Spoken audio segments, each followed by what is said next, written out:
Clay Center Tiger baseball making their first trip to state last year since the 1990s. And now they're off and running this season with a perfect 8-0 mark in a matchup this afternoon from Campbell Field against the Abilene Cowboys. Phil Casper has the call from Campbell Field as Clay Center Tiger baseball goes for another doubleheader sweep on KCLY. Tiger pregame is here, being brought to you by McGee Roofing.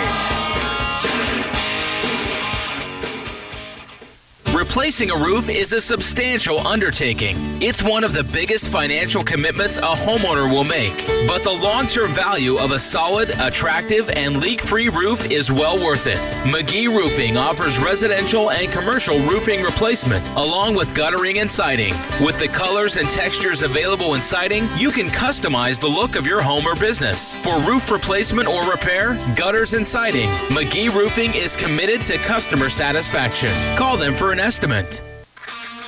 While Phil Casper brings you Tiger baseball from Campbell Field, I've got a chance to follow the Lady Tigers. They've gotten off to a great 7-1 start. Their only loss coming in the opening doubleheader of the year. Today, a matchup with the Abilene Cowgirls from the Tiger Softball Complex here on KCLY. Your Lady Tiger softball pregame is here. It's being brought to you today by McGee Roofing. First pitch and starting lineups from both Tiger baseball and softball on the way next. At Oldie Seed, our Know to Grow research program gives you first-hand knowledge of the performance characteristics of each hybrid and variety we offer. We use that knowledge to help you select from the latest traits that include Extend, Enlist, Liberty Link, and Roundup Ready 2. When it comes to selecting your hybrids and varieties this season, count on your Oldie Seed representative. They have the latest trait technologies backed by a solid research program.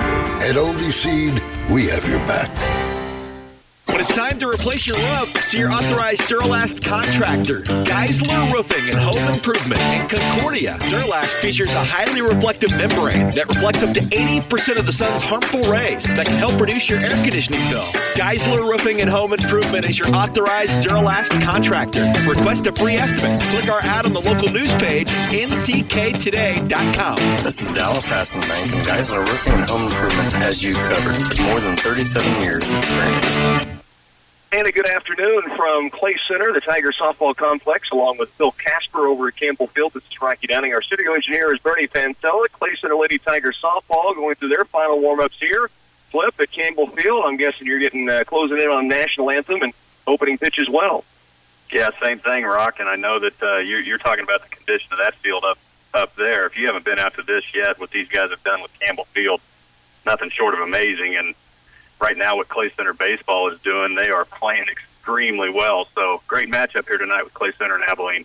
Yeah, two teams playing extremely well. As you mentioned, the Tiger baseball team undefeated on the year, 8-0. The Lady Tigers just the one loss in the opening doubleheader of the year against Beloit. So these two teams playing at a high level, and a league matchup against Abilene should be a fun one. Let's take a timeout, Flip. We'll come back and get a little setup on the matchups today, and see how far away we are from opening pitch here for the Tiger softball and Tiger baseball programs at home against the Abilene Cowgirls and Cowboys. We'll be back in just a moment. Is your growing business outgrowing its internet? No matter what type of business you run, you need internet speeds that work as hard as you do. Twin Valley Pulse offers 100 megabits per second and gig internet plans to keep your business growing. Twin Valley local support and expertise are other benefits to guide your technology planning. Don't let your business fall behind your competitors with slow internet. Call Twin Valley at 800-515-3311 to get down to business. Service availability and internet speeds will depend on location. Call for complete details. Your newest choice for fresh, delicious meal is the Rock House Cafe and Bakery inside Ray's Apple Market. Create your own salad with the freshest ingredients you like, pay by the pound, and then take it to go or relax in the Rock House Cafe and Bakery seating area. The salad bar is loaded with fresh-cut vegetables and signature Rock House salads and is available daily, as are the many other hot food choices in the deli. Your newest choice is a healthy one for your body you'll feel good about at Ray's Apple Market. I was about to close up when into Central Office Service and Supply strolled Shaq. Can I help you, Mr. O'Neill? I'm in the market for a new office chair, and I heard this is the place to come. Some sissy little chair ain't gonna cut it, if you know what I mean. Indeed, you're in luck. We have a heavy-duty Laurel chair made especially for people of your stature. They're rated for up to 450 pounds. This month, they're on sale for just $299. Here, give it a try. It's strong and comfy, too. Central Office Service and Supply Guy, this chair's a real slam dunk. When you've been diagnosed with sleep apnea, your first therapy option is typically some form of positive airway pressure medical device. Whether it's a CPAP or BiPAP unit, you'll find them at Patterson Health Mart Pharmacy. A full-time respiratory therapist is also available for questions or to help with your needs. They offer a complete line of durable medical equipment to assist and aid in your well-being. Most insurance carriers will be billed for you.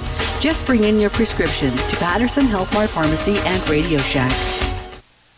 Once again, we return to Clay Center where the Tigers hosting Abilene, both softball and baseball action here at Tiger softball fields. Clay Center getting set to face the Abilene Cowgirls, and of course over Campbell Field will be Tiger baseball. I know your coaches are meeting or have met, Flip, so you may be close to first pitch. We're still finishing up the warm-ups here. Well, they're still meeting at home plate, Rock, and we'll have a little bit of a warm-up, so we may get a little bit of an early jump and may get a jump on you, but I think getting ready to go. Still a pretty good conference out there between Abilene and Coach Bent. First off, for the first time we've had a chance to broadcast from Campbell Field since the grass infield went in. It is a gorgeous facility with the tradition, but now they've really added and done a tremendous amount of work. And I've been out there and looked at it, been on the field. It really is sharp right now. I know they've got more plans, but the netting on the fence and that being fixed and then the grass infield, really a tremendous improvement on Campbell Field. Yeah, it is in great shape. We are getting ready for the anthem here, Rock. We broke at home plate, so getting ready to play some baseball here today. Well, I'm going to take a timeout. I'll give you the lineups here before your first pitch, but let's get a break while the anthem's playing. Bring you back to Clay Center in just a moment. The Citizens National Bank takes great pride in introducing new products and services, like our new Instant Issue debit cards. 17 new designs are now available with Instant Issue. The Tiger Stripe card is my favorite. Go Tigers! Pick your favorite design and get your debit card the very same day. Learn more about Instant Issue debit cards at our branch in downtown Clay Center. This has been Casey Bloom with the Citizens National Bank. A familiar face and a friendly smile. The Citizens National Bank. Member FDIC. We are not doctors, but we play one on the radio. I'm Ryan Gearhand from Wilbur Ellis Reed Seed and Feed. With next year's spring crops just around the corner, we can write you a prescription for fertilizing your wheat. Proper fertilization is a critical factor in producing optimum and profitable wheat yields. We may need to run some soil tests to diagnose the right amount of fertilizer to put on at the right time. Follow the doctor's orders and make an appointment with Ryan, Mike, Kenny, Alan, or Brent at Wilbur Ellis Reed Seed and Feed. Corn and soybeans can begin growing faster and healthier with Begin Starter Fertilizer from Central Valley Ag. Begin is different. It's a low salt, chloride-free, 100% water soluble, flows very readily even in colder temperatures. CVA Director of Fertilizer Doug Kazemba says low salt is also easier on your equipment with fewer plugged nozzles. You wouldn't have the corrosion that comes with traditional starters. Begin Starter Fertilizer can be used in furrow, 2x2, or foliar. Sales at any Central Valley Ag agronomy location or CVACoop.com. Back again, we bring you up. So, Flip, I'll let you go ahead and take it from there. All right, Rock, thanks. Back at Campbell Field, we'll throw back and forth here for a minute. We're still doing some warm-ups here. Now, we've got on the mound this first game, Rocky, Colton Weike is pitching, and he has gone 20.2 scoreless innings, and he is throwing very well this season. And he's given a very few free passes, very few hits for that matter, and the defense behind him playing at a really high level. I know I've talked with a couple of players and coaches and just people around the baseball program. Maybe a couple of years ago, they wouldn't have been winning some of the games they're winning this year because they're not letting bad innings lead to bigger bad innings, and they've won some great games where they've just kind of weathered the storm and made defense behind Weike is pitching outstanding. Yeah, he really is. Starting lineups are going to look like this. Nate Leiby will be in right field for the Tigers. Kelby Wishman at second. Brigham Glaves in left field. Wyatt Alexander catching. Rosenau's on first base. Dylan Moons at third. Garrett Brehm will be DHing today. Dylan Swihart in center. Colton Weike on the mound, as we said. And Cade Wallace at short. So good defense, good pitching. I watched Wyatt Alexander a little bit in warm-ups, and he has got a rifle arm, Rocky, to third and second, and be a lot of fun watching him pick down some Abilene Cowboys, as they will test him, and they'll test him early. Well, Wyatt Earp, the gunslinger, was doing it last year, I know, for the Tigers as well.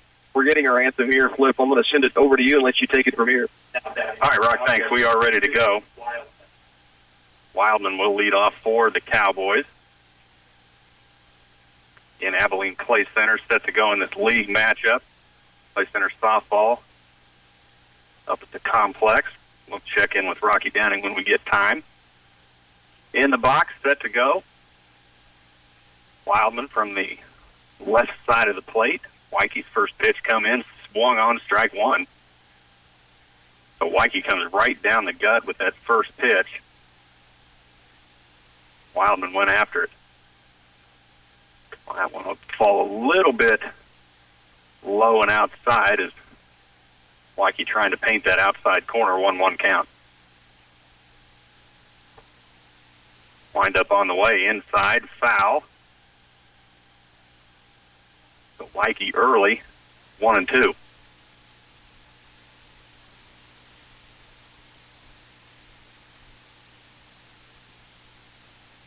Wildman will step back in. Be playing right field for the Cowboys. 1-2 pitch on the way, misses high. Right down the gut, but up in the strike zone, count goes to 2-2. 2-2 pitch from Wyke, high fly ball. That's going to go right to Rosen out first base. No, Wyke will call him off, and now Wyke in trouble. So Wildman is going to get on safely as Wyke calling Rosenau off. And that ball up just a little. There is a fairly brisk south wind. I don't think as strong as was originally forecast, but that ball hit way up. So runner gets to first on an error. Now a bunt straight up. Wyatt Alexander is not going to be able to make a play. He lost that. Turned on that quickly. The bunt just nearly a pretty good play by Alexander. So an 0-1 count. Runner will stay at first.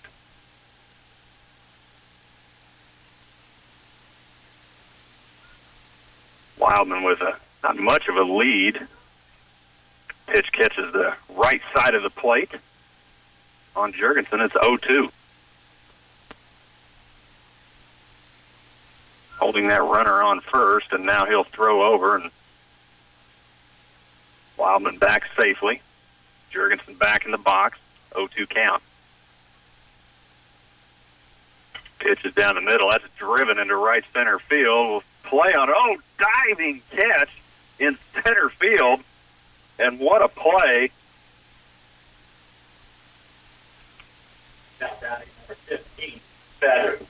That's Dylan Swihart out in center field. Diving, running from his right to left, or left to right, rather, for out number one. Pitch now to Fetters. First one, little off-speed breaking ball, strike one. So Dylan Swihart, first out, diving catch. Runner on first, pitch down the gut, swung on and missed. It's 0-2.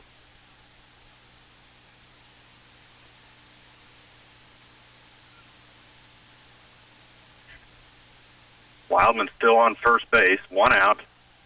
0-2 pitch, misses low.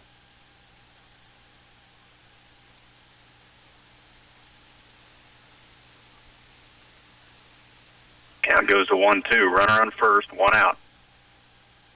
Off-speed, big breaking ball, swung on and missed. That is out number two. And the first strikeout for Wyke. That broke about a foot. Batting number 35, Babe. Parker Bass will step in with two outs. Runner on first. Another breaking ball, and that'll miss a little bit low. Boy, that looked really good, but a little low to base. Ball one. Base, a lefty. There's one driven hard to the second baseman. Big play, second to first, and that is the inning. So a ground out to the second baseman. That's Kelby Wishman for 3 down. So one on an error but nobody hurt, and the ground out to second closes out the Tigers' half of the inning. One runner left on, no score. Middle of the first. Let's send you to Rocky Downing. You bet, Flip. We are underway. Top of the first inning here. Abilene at the plate. Let's first set the defense for the Lady Tigers. Megan Blake pitching inside the circle today. Allie Wright Frederick behind the plate. From third base over to first, Hannah Ferguson at the third base. Haley Franson at short. The right side of the infield, Kylie Rosenau, the second baseman, Taylor Mall at first. From left to right is Janae Shivers, Sam Carson, Gabby Helms, and the Lady Tigers facing Turner Alderson at the plate, the leadoff hitter for the Abilene Cowgirls. There's a fly ball center field. Carson camps underneath of it, and first out is recorded for the Lady Tigers on the defensive side of the softball field. It's the fly ball to center field. It will take a lot to get it out, especially to straightaway center. The wind is blowing in that south breeze that is coming right behind the pitcher's back toward the batters as Kaylin Beswick now steps in. The Cowgirl lineup, it's Turner Alderson, who just flew out to center field, followed by Beswick at the plate, the first baseman. Allie Beswick bats third, the center fielder. Pitch from Blake to the left-handed batters, fouled up and out of play on the left side of the infield. The count is 0-1. We'll get you back over to Campbell Field. Quick first for Colton Weike and the baseball Tigers on defense. They'll be coming to the plate here momentarily. Lady Tigers have one down, none aboard defensively in their top half of the first, facing the Abilene Cowgirls here at home. Busy area right now as Blake comes home. Strike on the outside corner of the plate. It's 0-2. There's a middle school track meet that's taking place just across, of course, the street from the Tiger softball complex. So it is a busy hub right now for people driving in and walking into different facilities. There's a pitch down to the dirt, rolls past Wright Frederick, and Ferguson will pick it up as it skids off of the backstop. One down, nobody aboard. Blake working here in the first with a 1-2-strike count on Kaylin Beswick, the first baseman for the Cowgirls, with Allie Beswick waiting on deck. Beswick from the left side. The 1-2 pitch. Fly ball, pop-up, I should say. Shortstop Haley Franson over into foul territory and can't come up with it. With Ferguson at the corner playing well inside the bag, it was Haley's ball to go get, and she ended up in foul territory and just went off the glove right around the third base coach's box, and new life for Kaylin Beswick. Get this batter in the book, hopefully, and then we'll send it back over to Flip for the Tigers offensively in their first half of the first frame. Here's a pitch from Blake, fouled straight back. The count stays 1-2 strikes. Tigers again hosting Abilene in both baseball and here in softball.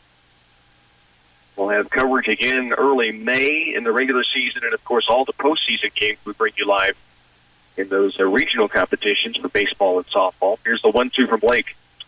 Fouled again straight back, and a good at-bat from Kaylin Beswick, the first baseman for the Cowgirls, as she has fouled several off here as the number 2 hitter with one down.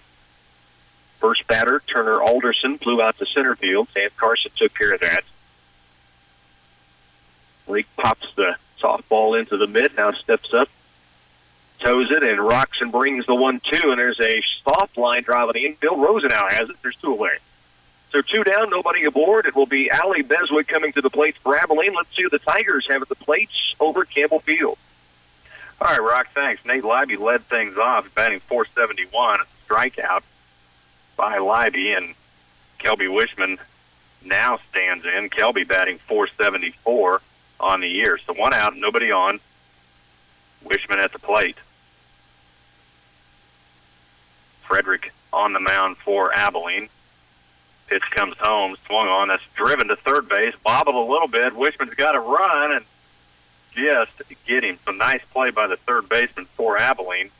Bobbled that a little bit. That's Rickaman at third base. So that's going to bring up Brigham Glaves. While we're waiting on that, let's check back in with Rocky Downing.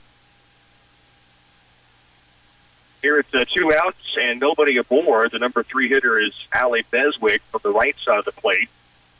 As Megan Blake rocks and brings it in, and the pitch is up and away, and so the count in favor of the number 3 hitter for the Abilene Cowgirls. It's Lady Tigers trying to get to the plate themselves here with a 2-1 count and 2 down and nobody aboard on Beswick, the center fielder for Abilene, with dangerous Bree Murray waiting on deck, the catcher for the Cowgirls. There's a pitch on the inside corner. Throws the batter, that time Beswick, and it's a 2-2 strike count with 2 down and nobody on top half of the first. See if we can get this out-recorded flip and get the Lady Tigers ready to bat. We'll send it back over as soon as we can get that done. Here's Blake, who looks in, rocks, and brings the 2-2 pitch homeward. Swing and a miss, strikeout, and that will retire the side in order. 3 up and 3 down. Let's go back over to Campbell Field. All right, Rock, thanks. Here, 2-1 count, or 2-1 count on Brigham Glaves. He stands in. 2 outs for the Tigers, and pitch goes inside, so count will go 3-1. So a strikeout from Nate Libby, ground out from Kelby Wishman. Brigham Glaves now stands in, looking at a 3-1 count. 3-1 pitch to the lefty, right down the gut. The count's full. Glaves steps out. Gets his sign from Bent. Now back in. 3-2 pitch on the way to Glaves. Swung on, grounded towards third base, but foul. Frederick, not a lot of speed, but pretty good control on the mound.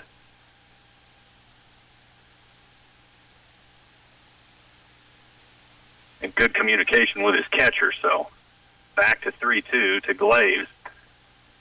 Pitch paints the outside corner, but a little too far, and that's going to put Brigham Glaves down to first base. Number 7, Wyatt Alexander.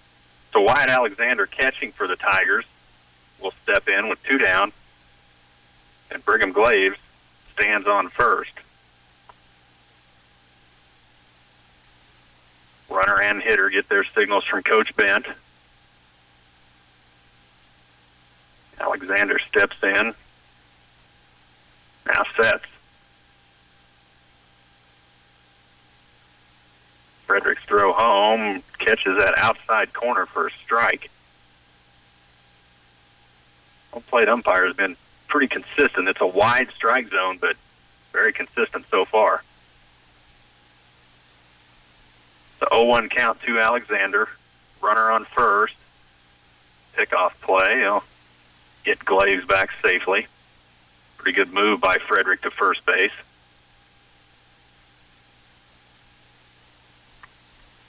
Alexander steps back in. Throw home, swung on and missed, and what a cut by Alexander, but takes the count to 0-2.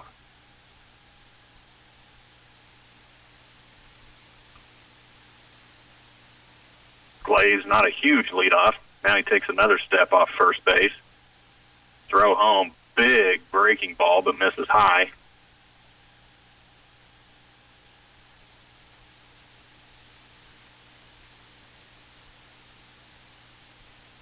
Yeah, now 1-2.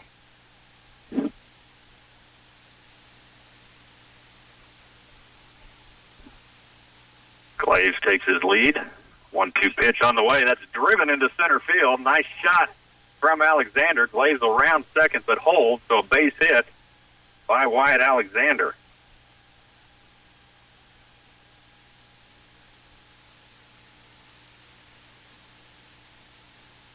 Now batting number 27, Evan Rosenau. So with 2 down, Evan Rosenau, the first baseman, will step in. Runner on first, Wyatt Alexander. Brigham Glaves on second.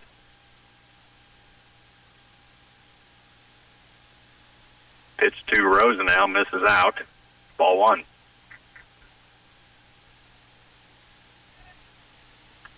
Either runner being held on. First baseman playing behind. Now the shortstop and second baseman will take turns. Pitch in for ball 2. Misses low. So 2-0 count to Rosenau.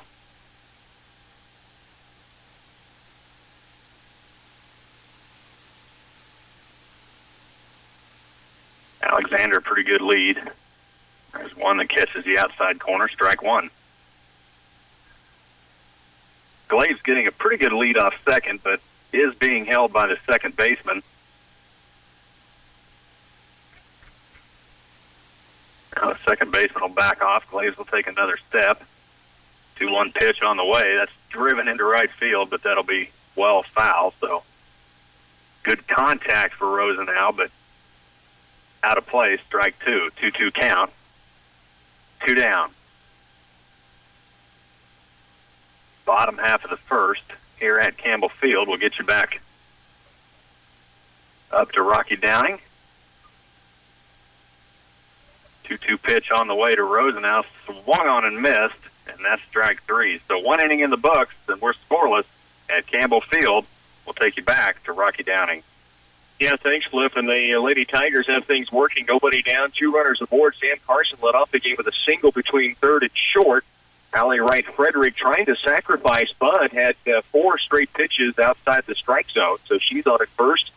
Carson down to second, and the batter is Megan Blake trying to help her own cause. Or the pitcher for the Lady Tigers with nobody down and a 2-ball no-strike count as they work against Emily Bird of Abilene. 2-0 pitches in the dirt inside. The count goes to 3-0. So shaky start for the Abilene Cowgirls with Clay Center runners at first and second base. Nobody out after retiring the side in order in the top half of the first on the defensive side. There's a pitch called on the outside corner. 2 balls and a strike, or 3 balls and a strike, I should say, the count as Megan Blake steps back in. Carson, Wright Frederick, Blake, followed by Franson, Mull, Ferguson. The Chivers held the Hamill the lineup, and now swinging a miss on an off-speed pitch, and the count goes full at 3-2. 3 balls, 2 strikes. Runners at first and second base. They're headed to the second inning in the baseball matchup against Abilene at Campbell Field for the Tigers. Pitch home to Blake, down low in the dirt. Bases are full. So Carson to third, Wright Frederick over to second base, and the second free pass given up by Burtz of Abilene. And that brings Haley Franson to the plate with the bases juiced, nobody out. Coach Don Richter is going to come down and have a quick word with her batter, and then rocks right back to the coach's box as the Lady Tigers are going to pinch run. Jaden Crimmins will run at first base for the pitcher. It'll be a courtesy runner for Megan Blake. So Blake, of course, can re-enter, and Jaden Crimmins, the runner at first. Wright Frederick at second base, and Carson over at third. Sam Carson, who led off with a single, batting .476 with 4 home runs on the season, so she keeps it going. And now you have at the plate Haley Franson, who stands in with a .400 batting average. Her on-base percentage, .455 this season. If she could get one through the infield here, likely would score a couple. Carson certainly would come in for third, and Wright Frederick with good wheels down at second base. The first pitch is a cross for a strike, little off speed, and Franson taking the entire way, so it's a 0-1 count. On deck for the Lady Tigers is Taylor Mall. Bases full, nobody out. The pitch from Burtz, off speed again, and called for a strike. That thing really looped across the strike zone and kind of fell down into the mid. A very slow off-speed delivery that found the outside corner, and the count's 0-2 now. So Franson down the count, and Haley will dig back in from that right side with the bases loaded. The pitch from Burtz. This one way up high. She'll look down to first, the catcher Ray, but Crimmins not going anywhere off the bag with runners out in front of her. Count goes to 1 ball, 2 strikes. JV played last night. Abilene a little bit down on their roster of players as a ground ball to the shortstop. The throw home from Willie is bobbled by Ray. Sliding in safely, Carson, and in for third comes Allie Wright Frederick. The third goes Crimmins. Down to second base goes the batter Haley Franson, and the throw from Willie was in the dirt. Ray went down, tried to dig it, could not. Heads up base running by Wright Frederick. The sniper coming around third and on in to score. And the Lady Tigers have a 2-0 lead. Still nobody down. Runners at second and third for Taylor Mall. Let's check back in as they're likely underway in the second inning over at Campbell Field. All right, Rock, we are underway. It is Reichman playing third base for Abilene in the box after a rare walk from Coleman Wyke. That ball driven into center for into left field, but that's going to hold up enough so Cade Wallace can make a play behind third base. So a fly out to the shortstop, out number 1. So we've got Horner on first base. Reichman flew out to the shortstop, so 1 down. That's going to bring up Mills for Abilene with 1 down. Again, a pretty rare walk from Colden Weike. Great command of his pitches. There's one driven, and that may be trouble into left field, and that is going to be gone.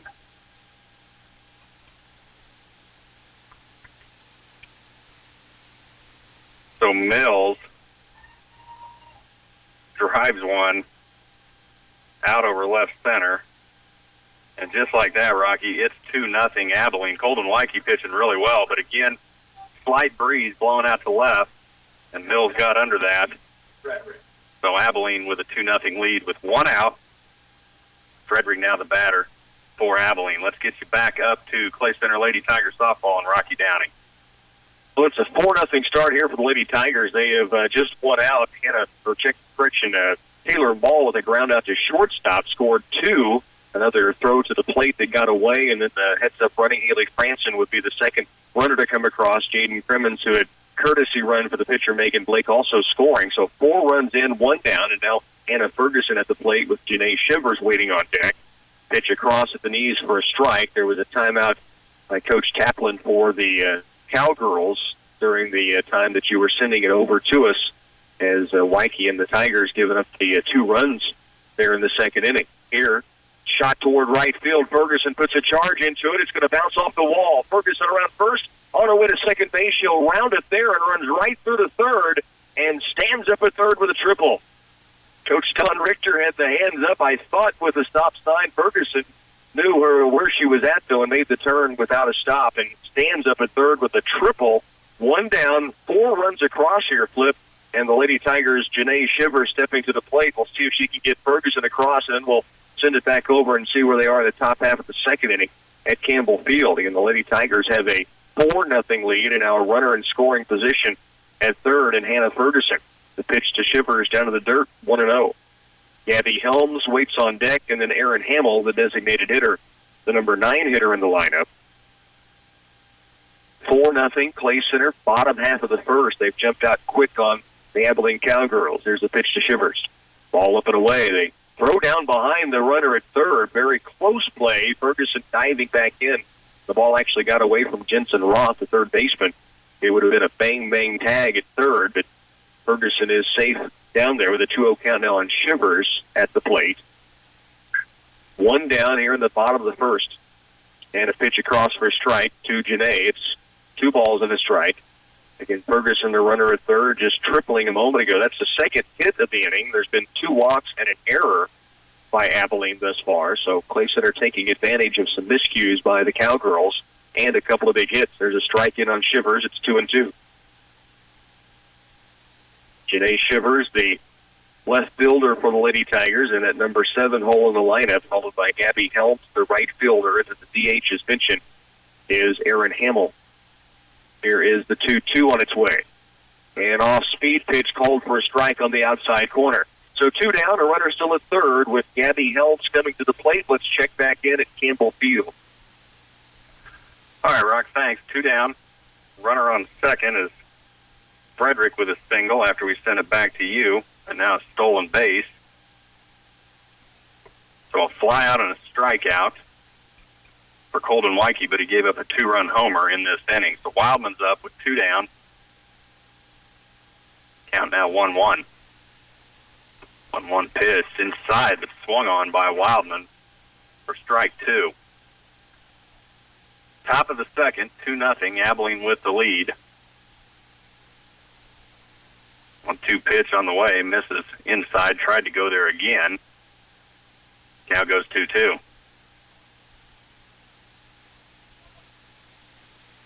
Wildman back in. Weike looks at second, now comes home, misses outside. That was actually 3-2, so that's going to send Wildman down to first base with the walk. Now batting number 5, Jurgensen. So Jurgensen, who flew up, hits one, little bloop. Fly ball to the third baseman, Dylan Moon, for out number 3. So Rocky Abilene does put 2 on the board, a 2-run homer from Mills. It's 2-0, middle of the second. Let's get you back to Rocky Downing. All right, Flip, thanks. Here, the Lady Tigers do lead 4-0. They did strand the runner, Hannah Ferguson, at third base. Gabby Helms popped out to the pitcher to end that first frame. So we're headed to the top of the second here. Clay Center up 4-0. Let's get you a timeout. We'll come back with more baseball, softball coverage here on 100.9. At United Bank and Trust, we get it. Bank hours don't always fit into your schedule. With the United Bank and Trust mobile banking app, you can bank anytime, anywhere. At home, at work, or anywhere in between. You can perform convenient and secure transactions like mobile check deposit, transfer money between accounts, or see your balance instantly. Find it by searching for United Bank and Trust mobile app in your app store. Mobile banking with United Bank and Trust. It's banking for your way of life. Member FDIC, Equal Housing Lender. As a family-owned independent business, our agronomists at CS Precision Ag understand what it takes to make your operation successful. From Vera soil mapping and variable rate prescriptions to pre-season crop planning and weekly crop scouting reports, our agronomists tailor-fit each package to fit your particular farm. We are accepting new customers for 2017 throughout north central Kansas and south central Nebraska. Contact us today at 785-630-0596 or visit us online at csprecisionag.com. Bottom of 2 at Campbell Field. Clay Center trailing 2-0. Dylan Moon comes up for the Tigers in their half of the second. That is driven into right field, but that is going to be right at the right fielder for Abilene. That's Wildman. He only had to take about 3 steps, so well hit by Dylan. Now batting number 34, Garrett Brand. But that'll be out number 1 for the Tigers. Garrett Brem DHing today. Sophomore steps in with 1 out, nobody on. First pitch, strike 1. Frederick throwing pretty well. Again, not a lot of speed. He's a little like Wyke, not a lot of speed. Pretty good control, pretty good command of his pitches. That one will miss high. Count go to 1-1. And Frederick has got a really good breaking ball.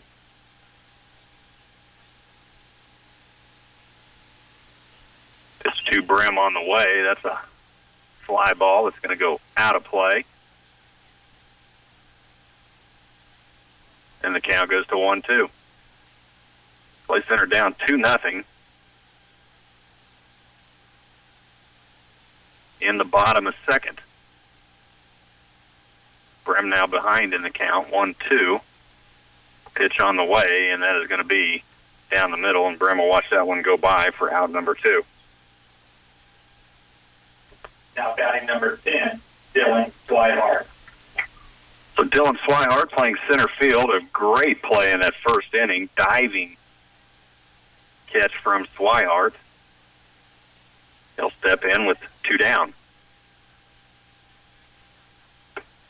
First pitch is going to miss low and away.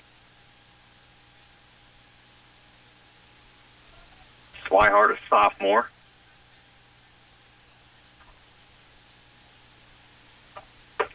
One-0 pitch will called strike 1. Pretty wide strike zone from the home plate umpire. Both teams are going to have to get used to it. Neither team are real thrilled with it right now. That one misses outside. Ball 2.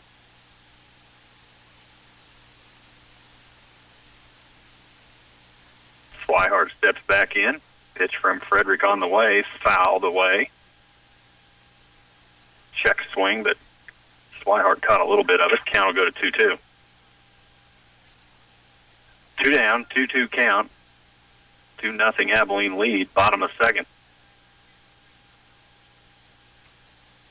2-2 pitch from Frederick. Swung on. That is driven to the second baseman. He gets in front of it, knocks it down. Play over to first. A good play by Abilene to close down the second inning. So Clay Center goes 3 up, 3 down, headed to the top of 3. They trail 2-0. Let's send you back to Rocky Downing.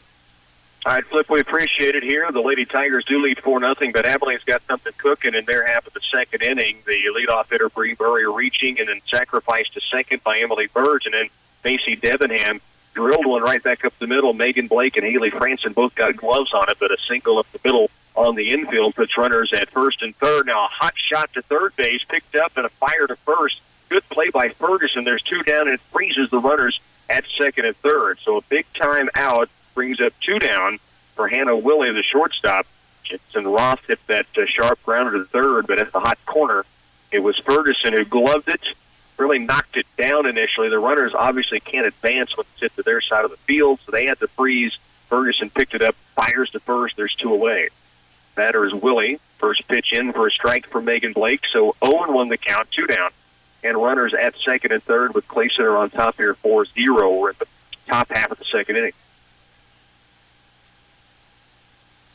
Blake set to work from the circle. And there's a swing and a miss, and the count goes to 0-2. You know, initially this week, yesterday, the forecast was calling for storms and likely rain, and now that's really turned into a beautiful afternoon. There's not a lot of wind. What there is blowing in from center and right center field.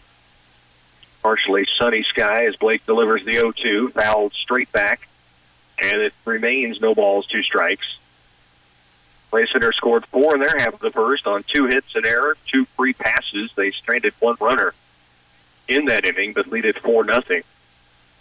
Leadoff hitter aboard for the Cowgirls, Bree Murray, in this inning, but Clay Center trying to work around it. 0-2 count with 2 down. And a pitch up high. Count goes to 1 ball, 2 strikes. Runner at second base for Abilene is Debenham. At third base is Murray. The batter is Hannah Willie, the shortstop for the Cowgirls. With a 1 ball, 2 strike count, Megan Blake comes home. Pop up right side, up and out of play. Normally there would be another game going on the opposite field, but the Abilene Cowgirls, 16 on their roster this year, so they came and played their JV game last night, trying to work numbers around and with an ability to play both the JV and varsity. Here's the pitch for Blake. Ground ball right side, but foul. Taylor Ball gives chase, but it was well into foul territory. So it's a ball and 2 strikes, 2 down. We'll get you back over to Campbell Field. The Lady Tigers can close the door on this inning, top half of the second. Megan Blake, the pitch home. Off speed, just missing, right at the knees, maybe just a touch off of the outside corner. Allie Wright Frederick, I think, maybe turned to ask where it was at, but the umpire calling it outside the zone, 2-2. Top of 2, 2 down, 2 ball, 2 strike count, 4-0 Lady Tigers. Foul ball off the bat of Willie, up and out of play, behind home plate. The count stays at 2-2. Willie will step back in. One of the Cowgirl sophomores saw her become a bigger and bigger part of the basketball season for Abilene this year. Of course, Clay Center and the Cowgirls sharing the NCKL title this season, splitting, both winning on their home court. Here's the 2-2. Up high and maybe a bit outside as well. Got away from Blake, a late release, and it's a 3-2 count, full with 2 down. Runners at second and third. Can't go on contact, but they can get a run regardless of a line drive or foul ball or fly ball with the 2 down. Here's the 3-2 from Blake. Popped up behind home plate and up against the fence. No play for Wright Frederick, who quickly spun and looked and had the face mask off, the headgear, but it was well up on the backstop and no chance to make a play on it. So the count goes back to full again with runners at second and third and 2 away. 4-0, Clay Center the lead, trying to keep that goose egg through 2 with 2 down. Here's the pitch, the 3-2 from Blake. Off speed up high, and the bases are full. We will get you back over to Flip in just a moment. Let's see if the Lady Tigers can get out of the jam. Bases full, 2 runners at third and first are getting on base with a free pass, a walk, and then the single by Debenham. There was a sacrifice bunt sandwiched in there and a ground out on a sharply hit ball to third base that was played by Hannah Ferguson. Kept the runners at second and third. Now the pitch from Blake across for a strike. It's 0-1. Megan Blake has put together a great start to the year inside the circle, as she has throughout her career with the Lady Tigers. She has pitched just over 30 innings, a 1.154 ERA, and she's trying to keep that down there. Now she gets one right at the knees on the inside corner. It's 0-2.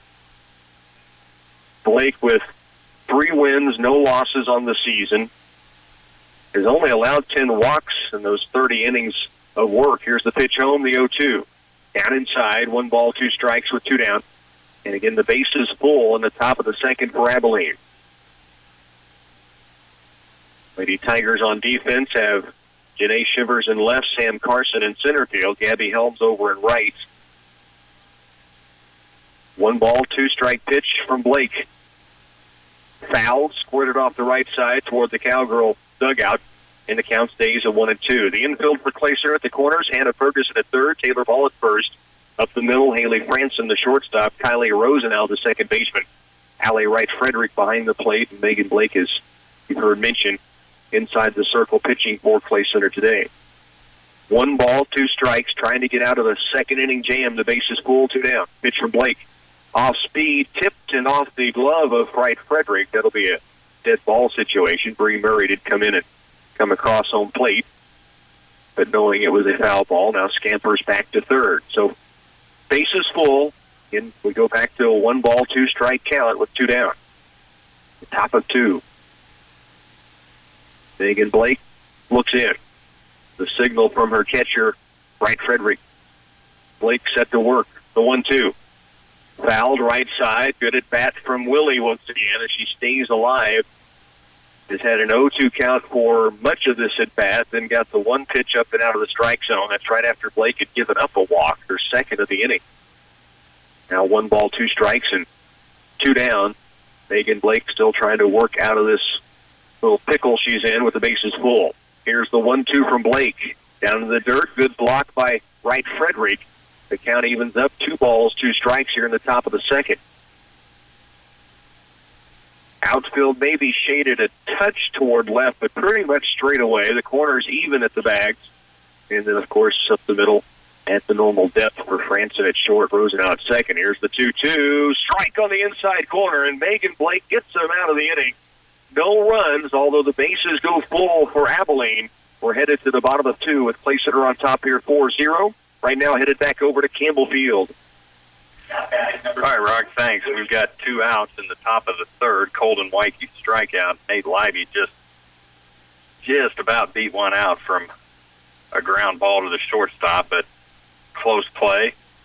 Called out. That's out number 2. Kelby Wishman stands in. Strike 1. A great double play to end Abilene's top. Get to that in just a minute. 0-1 pitch, fouled back.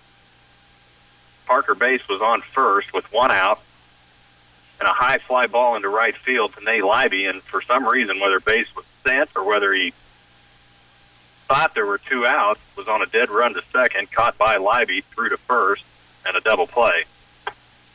There's a strikeout from Kelby Wishman, and Clay Center just not having much luck at the plate. So 3 innings in the books, and we are headed to the 4th. Abilene still with a 2-0 lead. Let's get you back to Rocky Downing.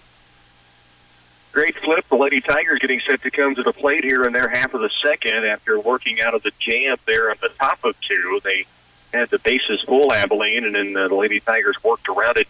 Tell you what, while we have a chance, let's get a timeout back to the studio. The Abilene Cowgirls just getting Bree Murray, the catcher's gear back on, so she's just taking the field. Lady Tigers will be at the plate when we come back. Drivers. TSI Kansas and Clay Center is seeking professional, over-the-road drivers to join our team. That's right, team. At TSI Kansas, our drivers and employees are all part of one team. We value our drivers, mechanics, and staff. We all have a common goal, and that goal is to provide our drivers with quality pay and home time they deserve. The new owners at TSI Kansas are dedicated to their employees and know that they are their greatest assets. To join our team, call 785-632-5183. Bottom of 2, Lady Tigers back at the plate. Aaron Hamill will lead it off. Then the top of the order, Sam Carson and Allie Wright Frederick. If someone reaches Megan Blake. Lady Tigers scored 4 in their half of the first and have been able to keep the 0 on their right side of the board here against Abilene through the first 2 at-bats, although Cowgirls certainly threatened in that second inning. There's a pitch up and away to Hamill, and Aaron up in the count, 2 balls, no strikes. DHing today, Kylie Rosenau playing second base, and then Hamill bats in the number 9 position as a DH. Ground ball left side, shortstop Willie bobbles, fires in the dirt, and Hamill beats it out. That was deep in the hole to the right side. Unofficially, we'll call that a single for Aaron Hamill. It was a stab by Willie, really good backhanded play. She didn't catch it cleanly, but quickly back up with it. And the throw in the dirt scooped at first base by Beswick, but Hamill had it beaten out, and that brings up Sam Carson. Carson single between third and short her first time up, and then would come around to score as Clay Center put 4 on the board. Here's the pitch in. She squares to bunt it right in front of the plate. This will be a tough one for the pitcher, and she has nowhere to go. Carson beats it out. She's 2 for 2, and infield single on the bunt. It deadened right in front of home plate, too far out for Bree Murray to go get it. Emily Bird had to come in, and by the time she turned to fire, Carson was close enough to first, no throw. Hamill obviously easily down to second base, and so the Lady Tigers have something working again. Runners at first and second, 2 straight hits, 2 infield hits for the Lady Tigers, and now Allie Wright-Frederick stands in from the right side. She tried to sacrifice her first time in, and 4 straight pitches were 4 straight balls, and she was down at first base on the walk, so didn't get a chance to put the bat on the ball. 1-0 count here, so Bird is yet to throw a strike to Wright-Frederick. There's another pitch up, and it's 2-0. Allie had squared that time to bunt it. Look down to Coach Don Richter. You could kind of see Allie's shoulders slump as if, when am I going to get something to make a play at from the pitcher? Here's the 2-0. And there's one down in the dirt right at her feet, so now it's 3 balls and no strike. Coach Richter, the big smile on her face back, as if to say, nope, don't ever look a gift horse in the mouth, I guess. Now the count's 3-0. Runners at first and second, nobody down. Wright-Frederick the batter, Megan Blake on deck. Clay Center leading 4-0. Squares the bunt, 3-0, and puts it down. This will be a tough one. Murray, nowhere to go. Another infield single, and the Lady Tigers have the bases juiced. Wright-Frederick that time, much like Carson's, put that right in front of home plate, right in front of the batter's box. The catcher, Murray, was able to get out and get to it, but she looked to third because there was no chance to get Allie at first base, and Erin Hamill was easily down to third. So bases full, nobody out for the pitcher, Megan Blake. Pitcher for the second time in this game up there with a chance to help her own cause. The first pitch, a fastball up high, just above the letters, and it's 1-0. Bases full, nobody down. Lady Tigers batting in the bottom half of the second inning, and they're up 4-0, trying to add to that lead here in the second. Pitch to Blake is called for a strike right at the knees. It's 1-1. 1 ball, 1 strike. Hamill, who singled to the shortstop, made her go deep in the hole to her right to lead off the inning at third base. Carson, the infield single. There's a line drive toward left. That's going to drop. The Lady Tigers will get at least 1. Carson's going to be held up at third and has to dive back in. She had the stop sign up from Coach Don Richter. It made a big turn. Diving back into third is safe. Base is still full. Another single. That's 4 straight singles for the Lady Tigers, and now they lead at 5-0. Base is still full, and the batter is Haley Franson, who reached on an error her first time up. And again, Jaden Crimmins will come in the courtesy run for Megan Blake, who reached on the single to left field. Line drive found grass. The runners really had to hold, at least hesitate for a second to see if it was going to be caught by the left fielder Volkman, but no chance for her to get to it. It just held up in the air long enough to make the runners have to be sure it hit grass, and once it did, they advanced station to station, and they lead it now 5-0 Clay Center. First pitch to Franson is down low in the dirt. It's 1-0. 5-0 the lead for the Lady Tigers as Franson stands in from the right side. Here's the pitch home. Down in the dirt. 2 balls, no strikes. We will get you back over to Flip, but a good rally going for the Lady Tigers right now. Get you back over to Campbell Field, see if the Tigers have cut into that 2-0 deficit they were dealing with against the Abilene Cowboys in baseball. Tigers undefeated on the season going into that doubleheader. Pitch to Franson. They throw behind the runner at third. Carson back in safely on the tag from Roth. Murray throwing behind the runner, and Carson drawing that throw, able to dive back in safely. Count now 3-0, and nowhere to put Franson with the bases juiced for the pitcher Emily Burt for Abilene. Here's a 3-0 pitch. She's taken all the way. It's across for a strike, 3-1. 5-0 Clay Center. Nobody down, and the base is full, batting here in the bottom of the second inning. It could really open this game up after denying a bases-loaded rally for Abilene in their half of the second. And there's ball 4, and that's a run in. So 2 runs scored in the inning. Erin Hamill led off this inning with a single. She scored. Sam Carson with a bunt single scored. Allie Wright Fredericks over at third base after a bunt single. Megan Blake is at second after singling to left field. And now Haley Franson reaches on a walk and gets an RBI as that sends in Sam Carson. We have a visit to the mound right now, or to the circle here at the softball. The Abilene Cowgirls have seen Clay Center jump out to a 6-0 lead. Bases loaded, nobody out, bottom of the 2. Let's send it back over and check in with Bill at Campbell Field.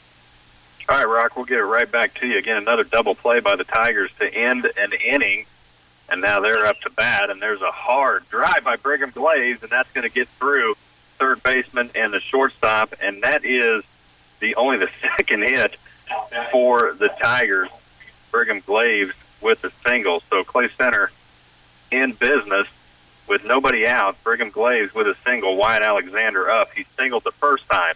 So 1 runner on, nobody out. Wyatt Alexander at the plate. Let's send you back to Rocky Downing. All right, Flip, here it's Taylor Mall just stepping in, and now the ball gets through. Actually, it hits ball in the foot, and so the Lady Tigers get another free run across. They brought the infield in. The head coach came out and visited with the pitcher in the infield after that last walk had been given up, and now the first pitch after is a hit batter, and Taylor Mall goes to first.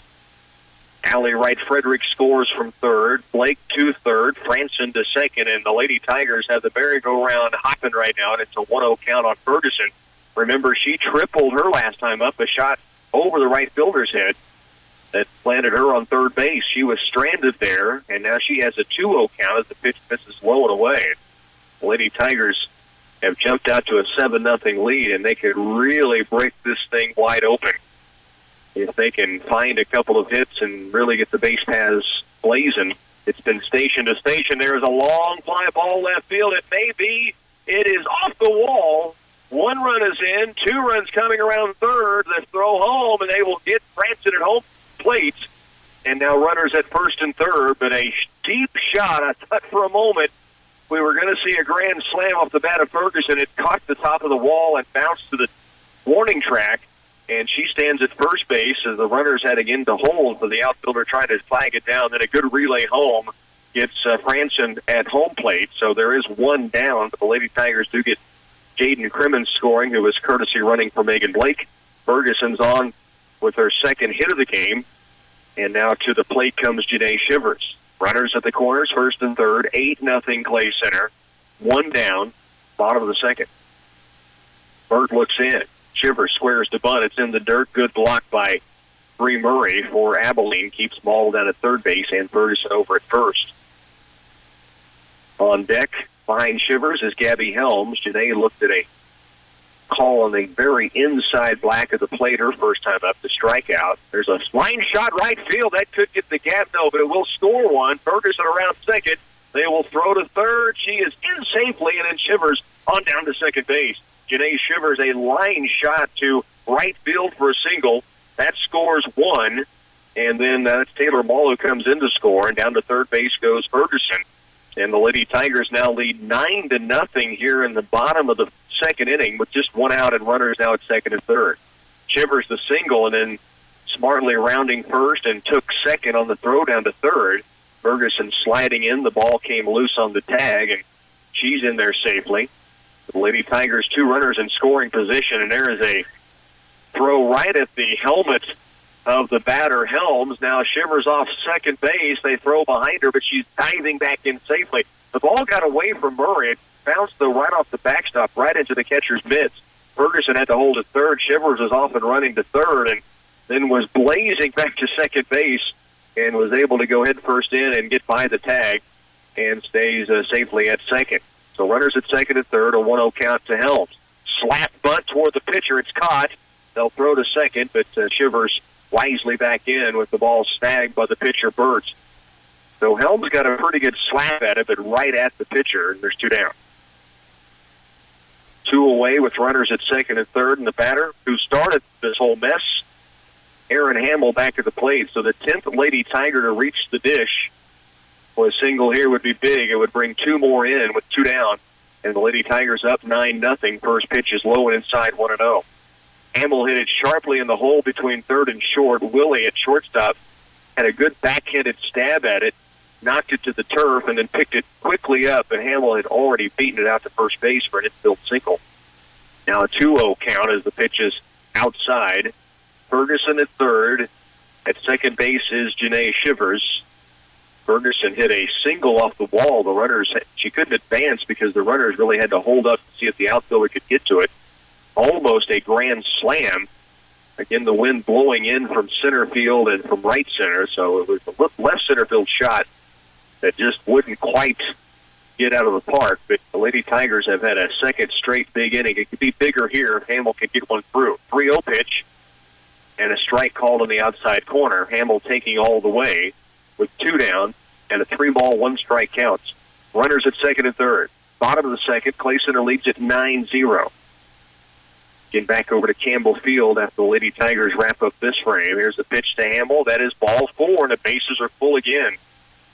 So Hamill has reached for the second time this inning, and now Sam Carson to the plate. We told you earlier, 476 average coming in. She's now 2 for 2 in this game, and she has 4 long balls this season.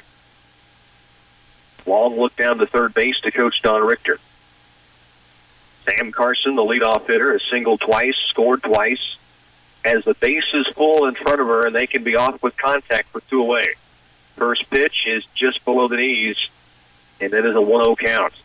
So a dangerous hitter up for the Lady Tigers with the bases full and 2 down, so they can be off and running as soon as Carson, should she make contact at the plate. There's a foul ball straight back. It's 1-1. 1 ball, 1 strike, 2 down. Bottom half of the second inning here with the Lady Tigers on top 9-0 already. Getting back over to Campbell Field when we see the finish of this frame. There's a ground ball sharply at short. Willie, long throw to first. It was hit hard enough. Carson had no chance to beat it out. Lady Tigers, though, put 5 on the board in the second inning. They lead it 9-0 as we head to the third here at the Tiger Softball Complex. Let's send you back over to Phil Casper at Campbell Field. Well, Rock, we are between innings, and Clay Center on the board 2-1. We in the top that was go by Dylan Moon. Wyatt Alexander had walked to first, stole second, and then a single into right field. Scores Alexander, smart base running from second base. It is 2-1 as we head to the top of the 5th. And Colton Wyke still on the mound. And it will be the top of the order for Abilene in the top of the 5th. Wyke has not pitched a bad game, giving up a couple of hits, but one of them a 2-run homer. So he struck out 2, walked 1, and hit a batter. A little unlike Wyke is. He goes behind in the count now, 2-0 to Wildman. So 2-1 ball game, Clay Center trailing.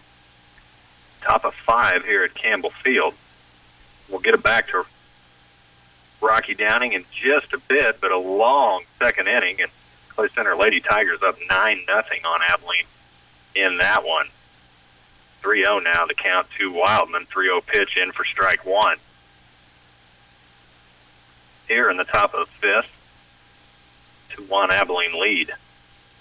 3-1 pitch from Wyke. There's a high fly ball. That's in the infield. Wyke calling everybody off. No, Rosenau in, and smartly calls everybody away. Rosenau really talking it up, and Wyke backed off, and that is out number 1. So good communication from Evan Rosenau as he makes a play for out number 1. Wildman has gotten the base on an error and walked, and then flew out for out 1. Jurgensen now the shortstop.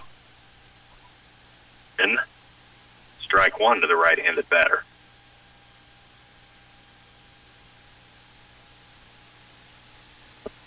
Wyke gets the signal from Alexander.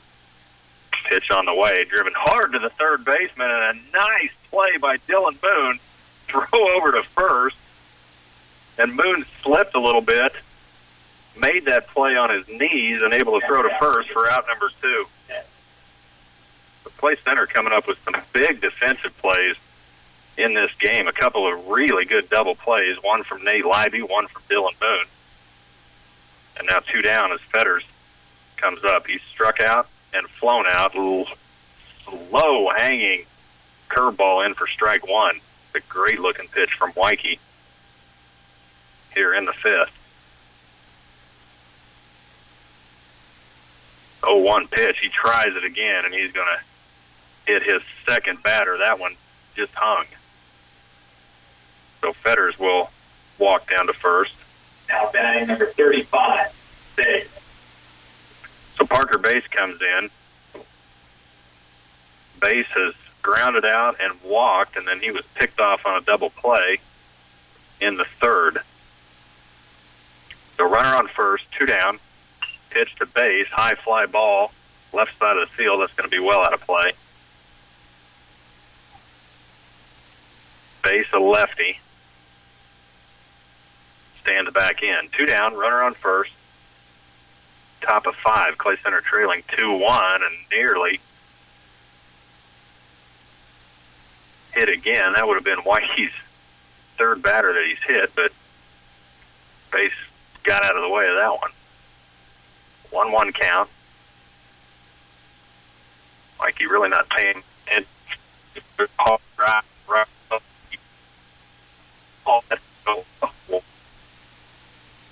And holding at first was Fetters. So Fetters only gets to second. Base with a single. Now batting number 22, Horner. So Horner catching for the Abilene Cowboys. 2 down, 2 on.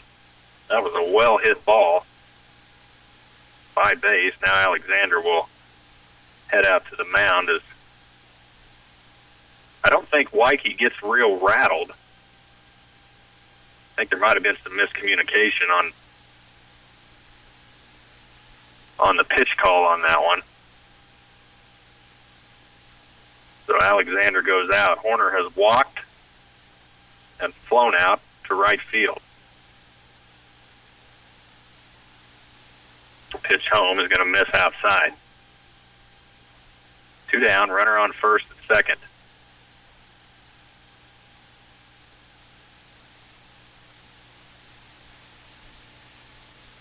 Is the count to Horner, and now that one goes behind Horner, and all of a sudden Wyke's now does appear a little bit rattled as that just got away from him. Count 2-0. Throws home, misses low and away. It's a 3-0 count.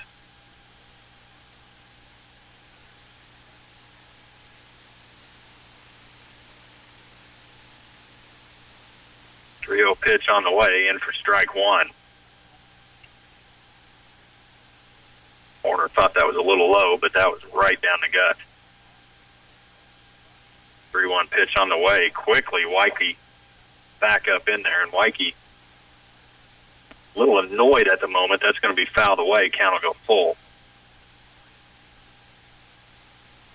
Wyke quickly back on the rubber, and he is ready to go. 3-2 count. Throw home. That is driven into left field. Should have a play for Glaze. Takes a couple of steps back, and that is out. Number 3. Middle of 5. Clay Center trailing 2-1. They're up to bat. Let's get you back to Rocky Downing. All right, Flip, we appreciate it here. 2 down and nobody aboard for the Abilene Cowgirls. Clay Center up 9-0. We're in the top half of the 3rd inning. Lady Tigers got a nice play at first base by Taylor Mall, I should say, and then at third base by Hannah Ferguson, the first 2 outs of this inning. Taylor made a stab at first and then was able to go in unassisted, and then hard slap hit to the left side of the infield, and Ferguson flagged it. Ball had to really retreat after playing in on what could have been a bunt by the batter, and she was able to get back and manage the bag with Kaylin Beswick breathing down her throat, and the Lady Tigers have 2 down with nobody aboard, and the 2-2 counts, and now a strike 3 swung through, gets away from Wright Frederick, but she'll throw down to first, and that retires the side in order. We're headed to the bottom of 3. Lady Tigers up 9-0 here in Clay Center. We're back right after this. When you need tires, stop by your Farmers Cooperative, Mr. Tire Branch, for the best value in tires. You see, our everyday prices often beat our competitors' special sale price. Plus, we offer free mounting, balancing, tire rotation, valve stems, and road hazard on quality tires. Don't be misled by so-called sale prices. Stop by your Farmers Cooperative, Mr. Tire Branch today for the best deal on quality tires. Farmers Cooperative. Again from Clay Center, the Lady Tigers and Tiger baseball teams both in action today here in the Tiger softball complex. The Lady Tigers lead it 9-0. Along with our studio engineer Bernie Fancello, we have Zach Elzingo along with us. He's going to be helping us in postseason baseball and softball. And over at Campbell Field, Phil Casper, and they're getting ready to go to the plate for the Clay Center Tigers, trying to come from 2-0 down. They've gotten on the board. We'll see if they can add to it at Campbell Field. All right, Rock, thanks. Dylan Swihart up to bat, flies out on the first pitch, and just about had a collision behind second base between the second baseman, shortstop, and center fielder, but play made by the shortstop, so Swihart without number one here in the bottom of the fifth. Colton Weike will now come up for the Tigers. Weike pitching, struck out his first time up. Pitch high, ball one. Bottom of five, Clay Center trailing 2-1. Two-run homer for Abilene, and then an RBI single for Evan Rosenhout Dylan Moon drove in Wyatt Alexander, and it's 2-1. And now a 2-0 count to Weike as Frederick misses low. 2-0 pitch, foul back, out of play. Count goes 2-1. One down with Swihart flying out. Clay Center just not much offense today. Pitch to Weike, that misses outside, 3-1. And Frederick, not a lot of speed, but good control, good mix of pitches, and really had Clay Center back on their heels much of the day. 3-1 pitch, in for strike two, and the count's full.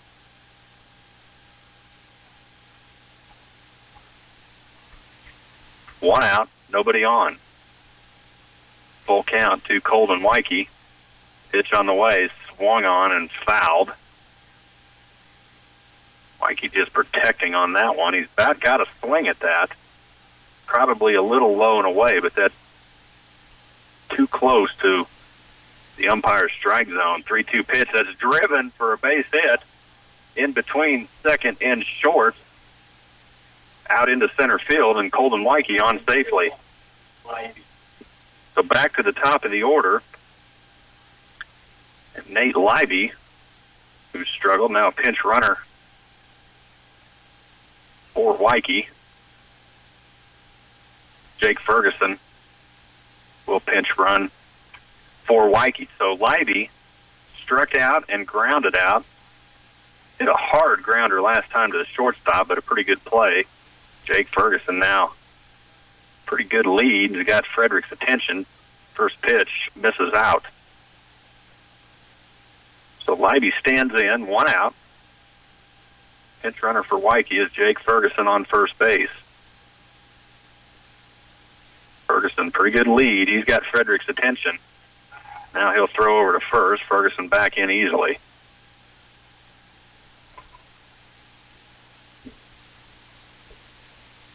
One-0 count to Nate Leiby. Ferguson right back out. Frederick looks over. Now throws home. There's a high fly ball, and that may be playable for the catcher for Abilene. Nope, that'll hit right on our heads in the press box. So count now 1-1. Again, have not seen a huge threat from Abilene's catcher. So, but Frederick with a pretty good move to first, and Ferguson showing him some respect. 1-1 pitch. Now Ferguson goes. There's a drive. That's a slow roller to short. They won't get the double, but they will get Nate Leiby at first base. So no play on Jake Ferguson as he was going, and that slow roller by Leiby gets him out, but does advance Ferguson.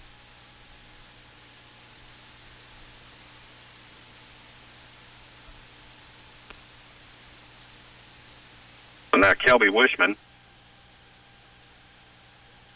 will step in. Wishman batting .474 and ground out in a strikeout for Kelby. Pitch in low, ball one, and Ferguson not really being held on second. Now the second baseman will come over.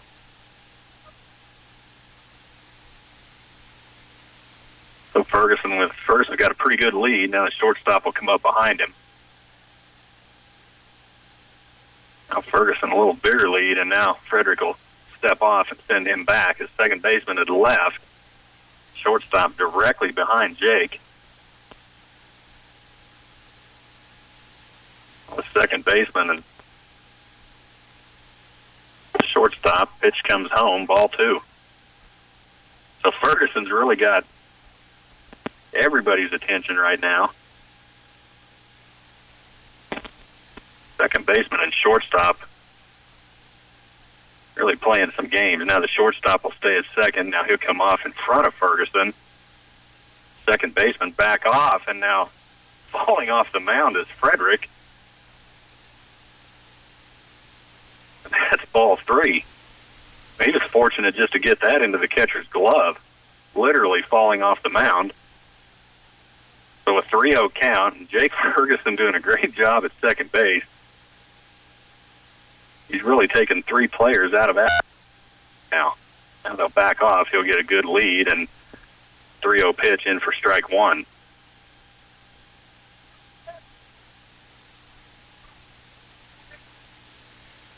The Wishman stands in, 3-1, 2 down.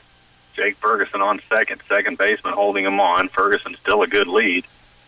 Pitch home outside, and that is ball four. So Kelby Wishman will head down to first base with a walk. Now batting number 28, Glaze. So Brigham Glaze steps in. And Glaze is 2 for 2. He's got 2 singles, but he was thrown out trying to steal third in the fourth inning. So a shot here from Glaze would probably bring Ferguson home. The pitch inside is Glaze on the left side of the plate.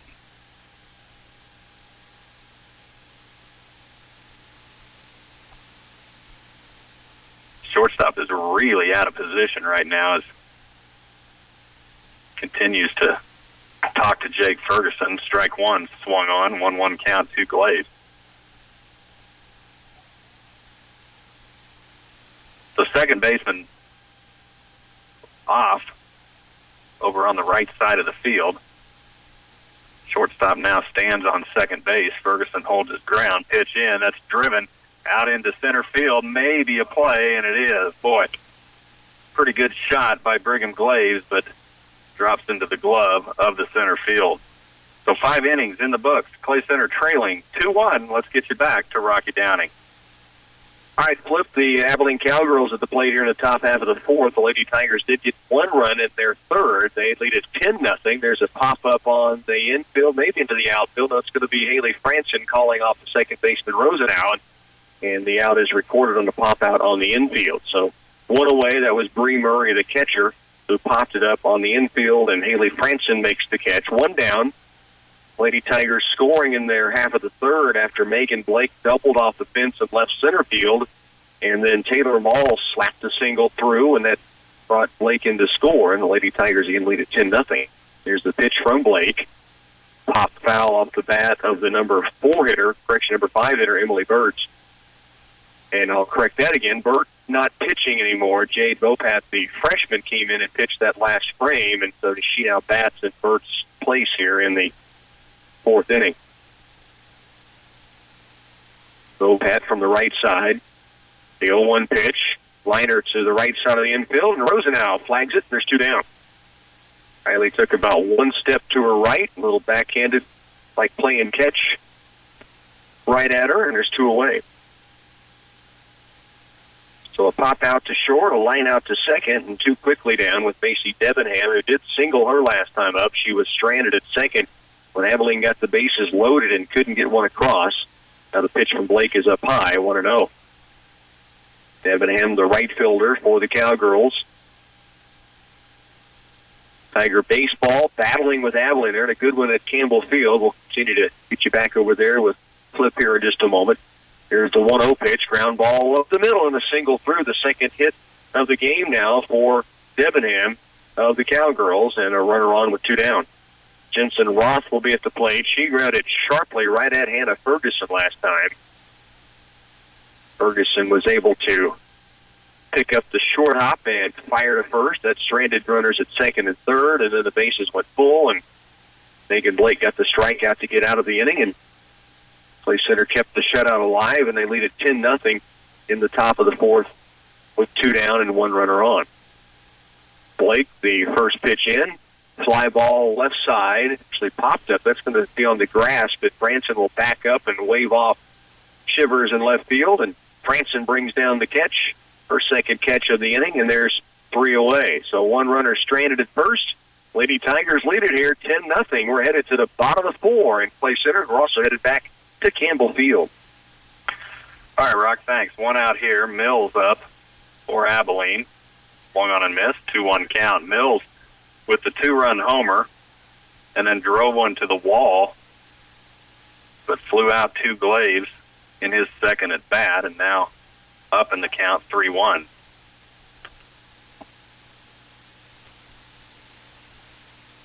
Reichman with the fly out. Mikey misses just inside, and Mills will take his base. Now batting number 8, Frederick. So Frederick, the pitcher, comes up for Abilene, 2-1. We're in the top of the 6th here at Campbell. A pretty fast baseball game. Now timeout is Wyatt Alexander asking for it. Now gets it. Runner on first. Pitch to Frederick. That's a high fly ball. It's short. Alexander should have the play behind the plate. He does. And that is out. Number 2. Job by Alexander to find that baseball and call everybody off. His third baseman and pitcher also coming in. So 2 down, runner on first. Tarn, who was struck out and then grounded into a double play back in the 4th. That one gets away from Wyke, and Alexander stopped that one with his face, diving for that baseball just to try to keep it from pass ball, and does a great job and holds the runner on first. And Wyke struggled the last couple of innings. His control is really failing him a little bit. Now inside pitch jams Tarn, but he swings on it, fouled away, 1-1. He's missed on his breaking ball 2 or 3 times now and hit a couple of batters with it. 1-1. There's a fly ball. That's going to be maybe a play for Rosenau over at the foul fence, and makes a great play right at the fence for out number 3. Midway through the 6th, Clay Center trails 2-1. Tigers coming up to bat. Let's take you back to Rocky Downing. Here it's the bottom of 4. There is 1 away. Janae Shivers led off the inning. Shivers taking a third strike, and she has a single her last time up, struck out twice, and now the batter is Gabby Helms, who takes a strike from Jade Vopat. The freshman has come in. She pitched well in the 3rd, did give up 1 run. The Lady Tigers lead it here 10-0. Now the pitch up high to Helms, who has popped out to the pitcher and lined out to the pitcher. Her last attempt from that left side, one of those slap, kind of taken off toward first base, and the slap bun, and it was lined right back at the pitcher. Hit well, but caught. There's a little short fly ball towards center field, and it's caught by Allie Beswickers too quickly away. 2 down with Erin Hamill coming to the plate. She's reached both times, scored once, singled back in the 2nd, and then also walked in that same inning. There's 2 at-bats coming in the 2nd when the Lady Tigers put 5 runs on the board. They lead it 10-0, bottom of the 4th. Hamill steps in from the right side of the plate. Vopat the pitch, and a strike in. It's 0-1. If Hamill can extend the inning, that would put Sam Carson back up at the dish. Tiger baseball headed to the bottom of 5 at Campbell Field. They trail 2-1. We'll get you back over there in a moment. Line shot towards shortstop. Willie short hops it on the knee, then bounces right back up, and Hamill beats it out. So an infield single, and Erin Hamill has reached 3 times now in the game, 2 hits and a walk, and so she does extend the inning to give an opportunity for Sam Carson to step up to the plate. Carson, who has battled injuries throughout her entire career, still putting together a great senior season for the Lady Tigers here on the softball field. She stands in from the right side, has 2 singles in the game, takes a strike. She grounded out to short her last time up. It was sharply hit. In fact, it was almost hit too well because it allowed time for Willie to catch and throw her out at first, right at her. Here's the 0-1. Fly ball right side up in the air. Right fielder Debenham drifts over to her left and makes the play in fair territory. So the Lady Tigers do get a runner aboard. Erin Hamill singling for the second time in the game. She's stranded. The first time Clay Center has not scored or run in a frame, but they do lead it 10-0. We're headed to the 5th, and right now back to Campbell Field and Phil Casper. Well, Rocky could not have started off the bottom of the 6th better. Wyatt Alexander, the first batter up, and parks one out over left field. So we are tied 2-2 in the bottom of the 6th, and Evan Rosenau is at the plate. Rosenau up 2-1 in the count. It's a tie ball game, bottom of the 6th. 2-1 pitch to Rosenau, low and away, ball 3.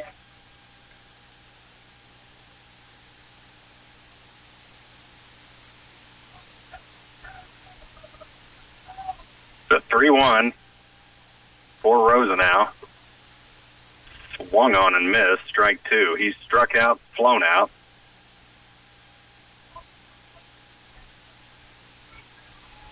Clay Center now showing a little life at the plate.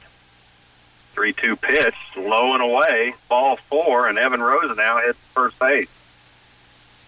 Now batting number 23, Moon. So Dylan Moon, who's flown out to right field, singled, has 1 RBI, and now a conference on the mound. Let's take a 30-second timeout. We'll bring you back for baseball after this. At Oldie Seed, our Know to Grow research program gives you first-hand knowledge of the performance characteristics of each hybrid and variety we offer. We use that knowledge to help you select from the latest traits that include Extend, Enlist, Liberty Link, and Roundup Ready 2. When it comes to selecting your hybrids and varieties this season, count on your Oldie Seed representative.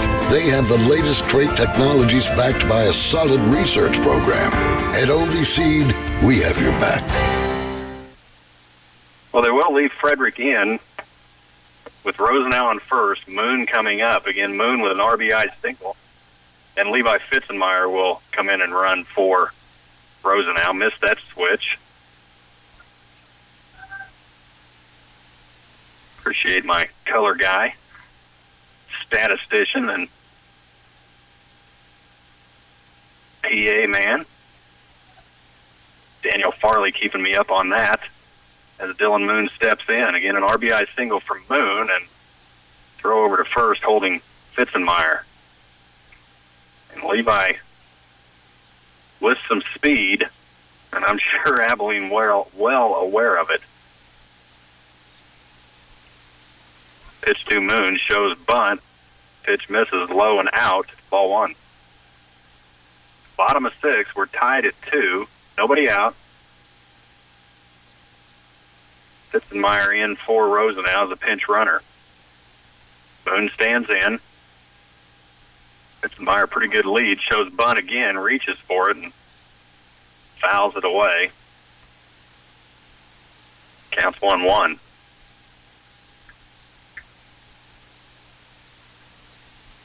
Maybe one Moon wishes he would have pulled back from, but it's a little tough when you commit to doing that. You're pretty much there. Fitzenmeyer is a good lead on first base. Base is holding him on. Moon bunt, foul. Boy, he had a good pitch there to lay one down and just couldn't get it down in play. So 2 strikes now to Dylan Moon. Looking down towards third base. Counts 1-2.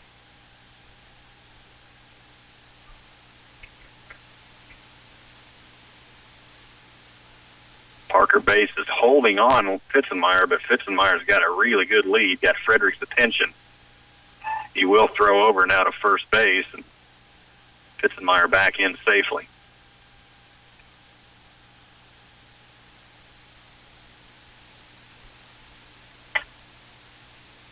Moon steps back in, Fitzenmeyer right back where he was. Pitch to Moon, low and away, ball 2. Strike zone has tightened up with the home plate umpire a little bit. Really wide early in the game, but tightened up here in the last couple. 2-2 pitch. He's throw over to first again as Levi with a really good lead, and Frederick well aware that he will go. So Fitzenmeyer right back out. Good 5 or 6 feet off of the base. 2-2 pitch to Moon, driven down to first base to Parker Base. No play at second. Oh, they did get a play at second. Now he's going to be safe as the shortstop dropped the ball. And Parker Base, I thought, had thrown over to second base with nobody there, but the shortstop coming in and just couldn't hang on to the ball. And now Abilene's coach out. And home plate umpire now out with the base umpire. And I think Abilene's coach is saying he had him out and didn't drop the ball until he'd come across the base. But I think the base umpire made the right call. We'll see. And now they will reverse it. Now that's going to bring Coach Ben out. So they'll call Fitzenmeyer out. And you know, his point is that he never had control of the ball to begin with. I don't know. It probably could be argued either way. But Coach Andy Ben has a legitimate argument because the base umpire right there immediately called him safe. Abilene's coach out, home plate umpire out. They do confer, and they overrule it. So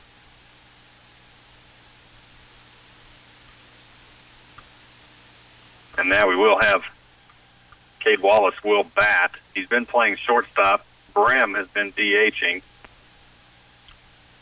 So Wallace will come in and hit. So there will be one out after all that is said and done.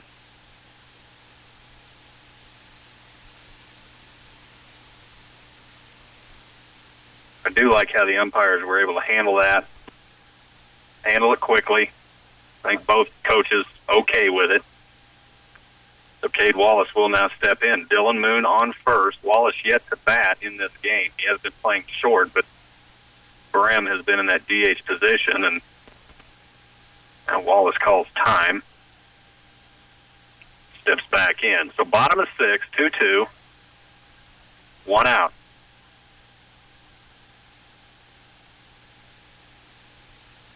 Pitch to Wallace is low and away from Frederick.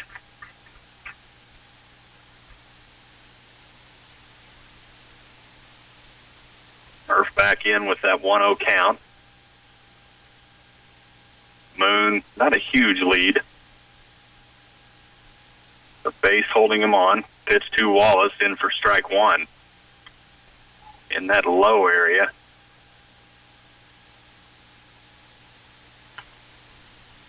One count now to Wallace.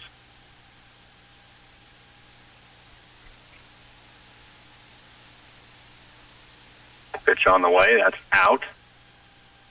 Count 2-1. Moon holding on first.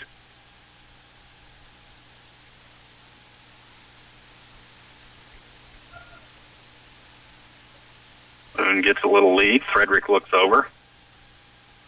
Now comes set. Pitch to Wallace. Jams him, and that's going to be a fly ball to the shortstop for out number 2. Kind of a hanging curve that didn't break too much and just jammed Murph inside. So Dylan Swihart now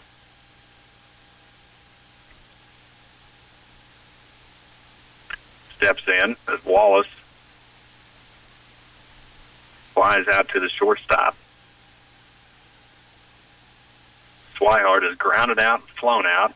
Now Moon's going to go, throw down to second base. The best throw we've seen the catcher have all day, and he is going to gun Dylan Moon out, stealing second. We are tied up on the Wyatt Alexander home run, 2-2 as we head to the top of the seventh. Let's get you back up to Rocky Downing. You bet, Flip. Here it's top of 5, still 10-0. Clay Center got the first 2 outs of the inning, and then Abilene's got 2 aboard. So runners at first and second, 2 down. The batter is Allie Beswick. Pitch from Megan Blake is down low. Throw behind the runner at first, and it gets away down the right field line. Now runners at first and third. Throw comes back. Blake as Gabby Helms was backing up nicely. Wright Frederick trying to pick one off over at first base, and Taylor Mall reaching toward the foul territory, just couldn't come up with it. And the ball down the right field line. Runners at first and third, 2 down. The count is 1-0. Single by Turner Alderson, and an error on the shortstop. Haley Franson puts the first 2 runners aboard. There's a foul ball straight back up and out of play, and the count goes to 1 ball, 1 strike. 10-0. Clay Center leads it, and outs would end it here for the Lady Tigers with the 10-run lead and in the 5th, but Abilene trying to extend it with runners now at first and third and 2 down.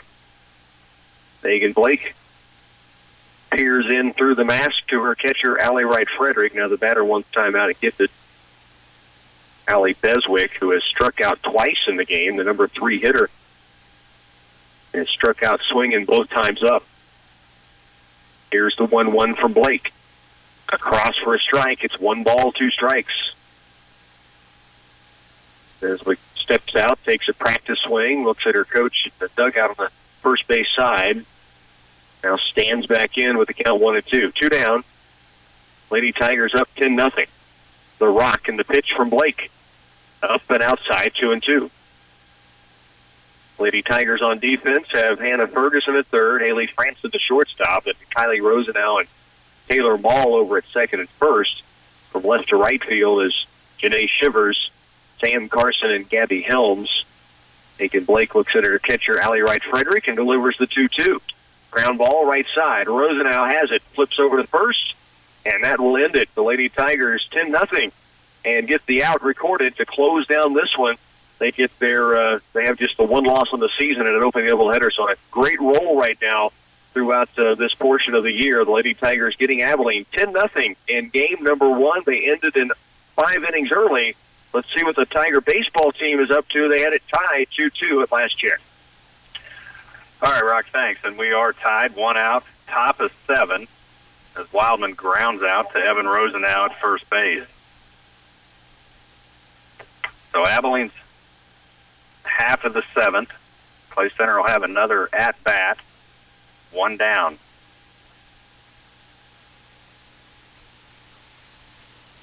Pitch in from Wyke, ball 1. Jurgensen, the shortstop, he's going to drive that one into left field for a base hit. A little bloop. Cade Wallace just about had a play on it. So Jurgensen in safely at first base. Again, tied up. Now Coach Andy Bent out to the mound. We'll see if we have a pitching change. And with Colden Wyke in, he's going to come out of the game. Wyke's done a good job. So pitching change here at Campbell Field. Tied up, top of 7, 2-2. Take a break. Bring you back after these. Are devices multiplying like rabbits in your home? Time to hop up to higher internet speeds.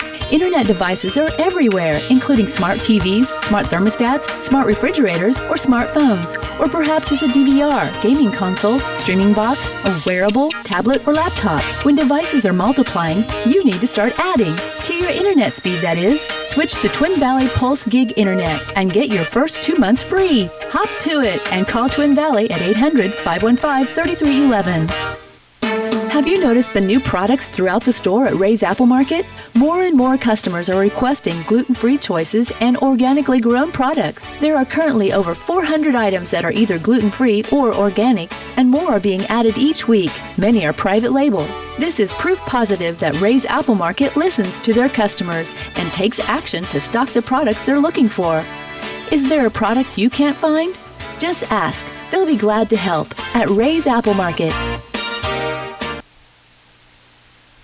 So Colton Wyke hangs it up. Cade Wallace will come to the mound. Dylan Swihart to second. Kelby Wishman to short. Wyke will go to center field. So Murph on the mound with one out, one on. Tied up, 2-2. Pitch to Fetters is low. Runner holds on first.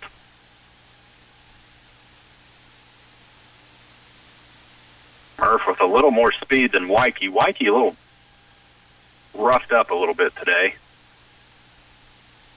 Pitch from Murph in for a strike. Runner goes to second. Throw down, and he's going to be out. And a nice play by Wyatt Alexander and Kelby Wishman. Jurgensen caught stealing, and that is out number 2. And clears the bases. And now Murph can concentrate on Fetters. There's a drive into right field, and that is going to stay foul, or stay fair, rather. Fetters will get to second, and that was well struck. And Nate Leiby over quickly, but Fetters in with a double. So now that pickoff play to second base from Wyatt Alexander to Kelby Wishman was huge. So Parker Bass now will come in.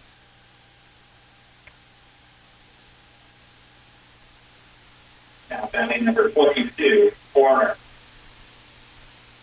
Okay, they intentionally walk Parker Bass. So Parker Bass will go down to first. And that's going to bring up Horner. So runner on first, runner on second, 2 down.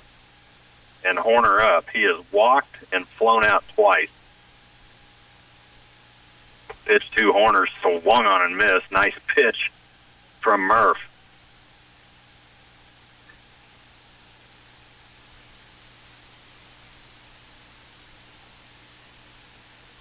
Oh, 1 pitch from Cade Wallace. That's driven to the shortstop and an easy play for Kelby Wishman.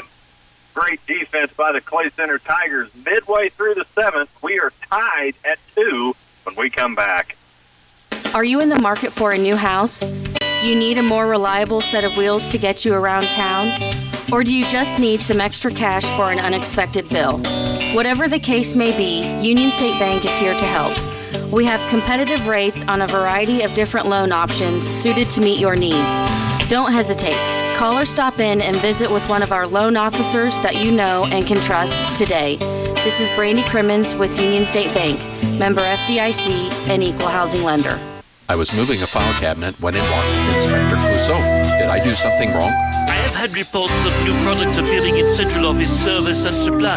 I need to be sure they are not stolen. Oh no, Inspector. Nearly everything has been here all the time. Without gifts, we have a lot more space, so we've been able to make things much more visible, appearing like magic. What about these typewriters? Surely they are taken from the Smithsonian? All ours. Even this one made in 1899, part of our 70th anniversary display. Fascinating. Bottom of 7, and we are tied at 2. Dylan Swihart is going to lead things off for the Tigers. Boy, great defense by the Tigers that last inning. Pitching change. Cade Wallace came in. Threw really well. Wyke just a little bit of a rough day. Really could not get control of his pitches. He kind of lost it after giving up that 2-run homer and couldn't quite recover. So good job just to go the number 10, Swihart. 6.5 innings that he did. Cade Wallace in trying to get the save as we're tied at 2. So Dylan Swihart steps to the plate. Frederick still pitching for Abilene.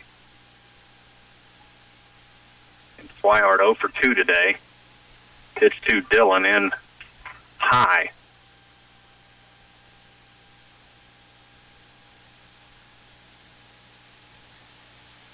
Swihart stands ready. Frederick's pitch. There's a high fly ball, but that's going to be a play to the shortstop as he calls everybody off, and that is out number 1. Now batting number 22, Waikey. So Colton Waikey will step in. He singled his last time at bat. Brought Jake Ferguson in as the pinch runner. First pitch catches the outside corner, strike 1.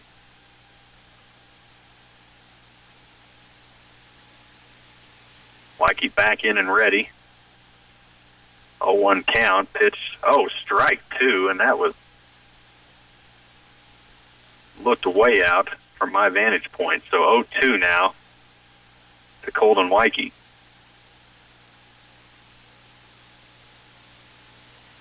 Pitch from Frederick. There's a slow roller to second base. Waikey moving down the baseline, but he's going to be thrown out for out number 2.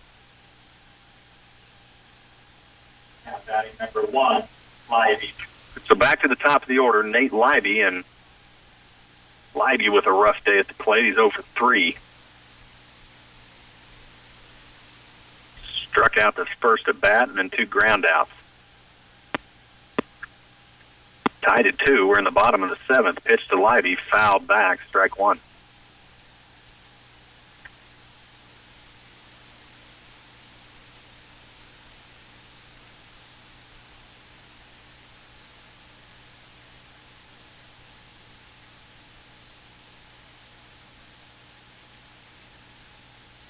A 1 pitch, big curveball is going to miss low. 1-1 count. Nate Libby, the junior, was batting .471 coming into this game. Pitch in, strike 2. So 1-2, 2 out, nobody on. And we may be headed to extra innings if Nate Libby can't get this extended here. 1-2 pitch on the way in for strike 3. 2-2 tie. We're headed to the 8th when we come back to Campbell Field. Hello, Patterson's Apothecary. How can I help you? Yes, we are open, even with all the construction. Yes, the road closed sign to our west will be there for a long time because of the hospital expansion. But you can get to us from the east on Liberty Street or from the north on Lafayette Street. We're here from 10 to 5:30 Monday through Friday, except for lunch from 12:30 to 1:30. And you can still drive through or walk into Patterson's Apothecary for your prescriptions. Okay, thanks for calling. The Citizens National Bank is ready to provide you with a great borrowing experience, whether you're buying, building, or refinancing a home. We offer first-time home buyer, FHA, VA, and conventional home loans with competitive interest rates on a national level and flexible term options to fit your financial situation. With little money down, we can assist you with getting into your dream house. The Citizens National Bank, mortgage loans with the personal attention you deserve. Member FDIC, Equal Housing Lender. Now batting number 24, Ryan. So after 7 complete, tied at 2, headed to extra innings here at Campbell Field. They're in between games at the softball complex. Clay Center Lady Tigers 10-0 winner in 5. In that first game, when they're ready to go, we'll get you checked in with Rocky Downing. So Reichman up. There's a slow roller to second base, a little harder than that, actually. To second base, to Swihart. Over to Rosenau, out number 1.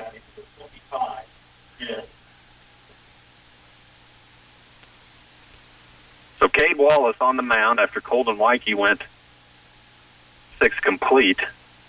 Wallace comes in and has thrown pretty well. We'll see what he can do with Mills, who drilled a 2-run homer back in the 2nd. Wallace misses ball 1, and there's a curveball swung on and missed, 1-1. Mills can has got some power, and Wallace comes right back with a curveball, misses inside. 2-1 count, 1 out. Now Mills tries to call timeout. Umpire didn't see him. Wallace comes home. That's fouled away. Mills just had to protect. Count goes 2-2.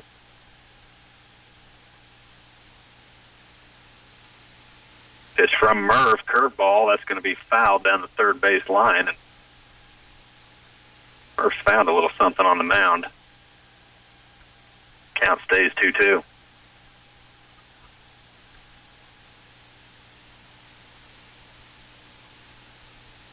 Wallace sets. 2-2 pitch on the way, in for a called strike 3 as Mills just froze at the plate, and Murph right down the middle for the second out. Frederick.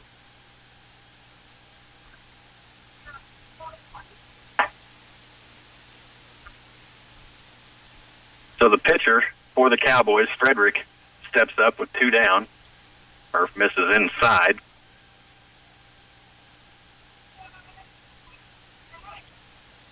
Nobody on. Top of 8, tied at 2. Swung on and missed by Frederick, and count goes 1-1.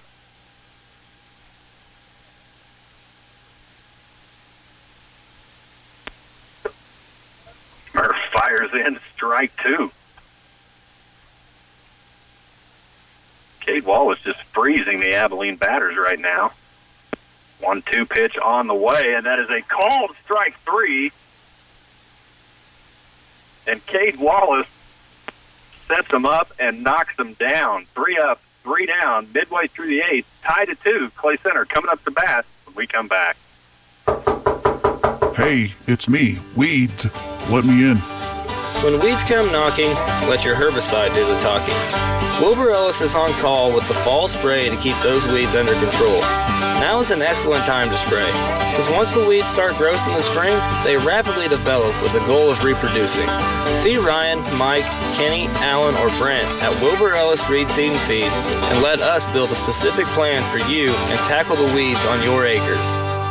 Corn and soybeans can begin growing faster and healthier with Begin Starter Fertilizer from Central Valley Ag. Begin is different. It's a low salt, chloride-free, 100% water soluble, flows very readily even in colder temperatures. CVA Director of Fertilizer Doug Kazemba says low salt is also easier on your equipment with fewer plugged nozzles. You wouldn't have the corrosion that comes with traditional starters. Begin Starter Fertilizer can be used in furrow, 2x2, or foliar. Sales at any Central Valley Ag Agronomy location or CVACoop.com.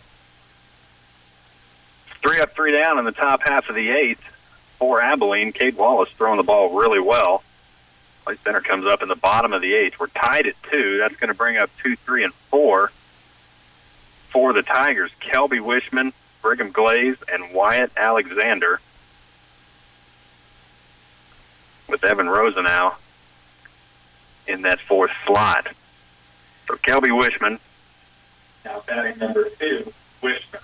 0 for 2. He's grounded out, struck out, and walked. And Wishman was batting .474 coming into the game. Wishman stands in, pitches high. It's Wildman now on the mound for Abilene as Frederick goes to second base. Pitch on the way in, strike 1. That's 1-1 count. About the same speed as Frederick, maybe a little bit slower. Pitch to Wishman. That's a high fly ball. Wildman calling for it. Moves in and makes the play.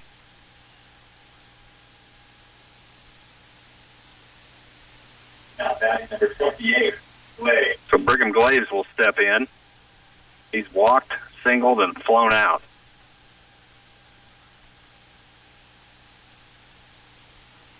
Glaze, a lefty, stands ready. Faces the lefty Wildman. Throws first pitch in for a strike. Catches the outside corner, and it's 0-1.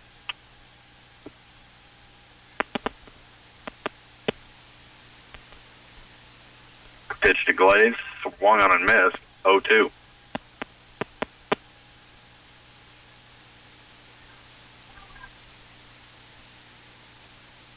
Wildman shaking off a call from the catcher. Now gets his sign. 0-2 pitch on the way. In for a call. Strike 3. So Glaves will take a seat. That's going to bring up Wyatt Alexander. Now batting number 7, Alexander. And he is 2 for 2 today. A single, a walk, and a solo homer in the 6th. So with 2 down, bottom of 8, tied at 2, Wyatt Alexander stands in. Pitch on the way is going to be high for ball 1. Alexander showing a lot of patience. Pitch in, called strike 1. Pretty good pitch from Wildman, 1-1 count.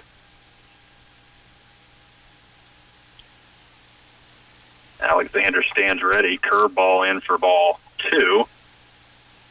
Just missed outside, I think.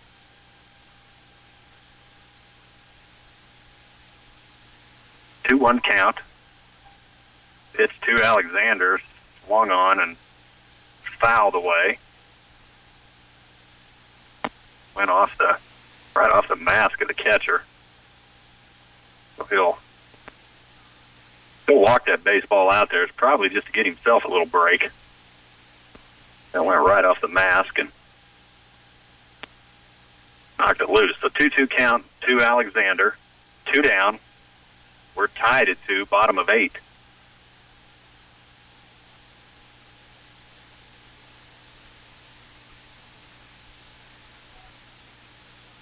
Two pitch on the way. That's going to miss out. And that was well outside. Abilene crowd wanting that to be a strike, but that missed everything. And this umpire has been really good this afternoon. So count is full. Alexander stands in with 2 down. There's a drive into right center field. That's going to drop in for a single. And the winning run is on base. So Wyatt Alexander continues to have a good day at the plate. Now 3 for 3. And that's going to bring up Evan Rosenau. Struck out, flown out, and walked.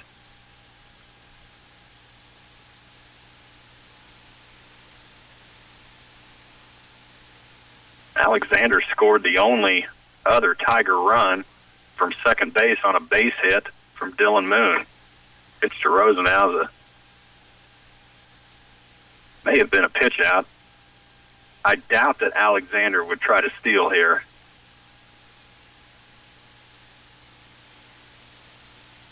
Now umpire calls timeout at the plate. Now Rosenau steps back in.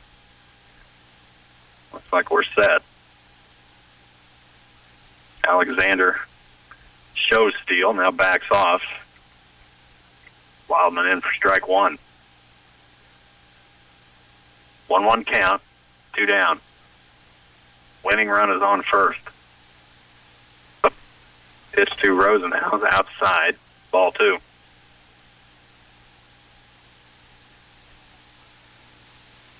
Rosenau looks down to third base coach Andy Bent, gets his sign, steps back in. Pitch to Rosenau. Alexander will go down to second base. Throw is over into center field, and Alexander safely into second.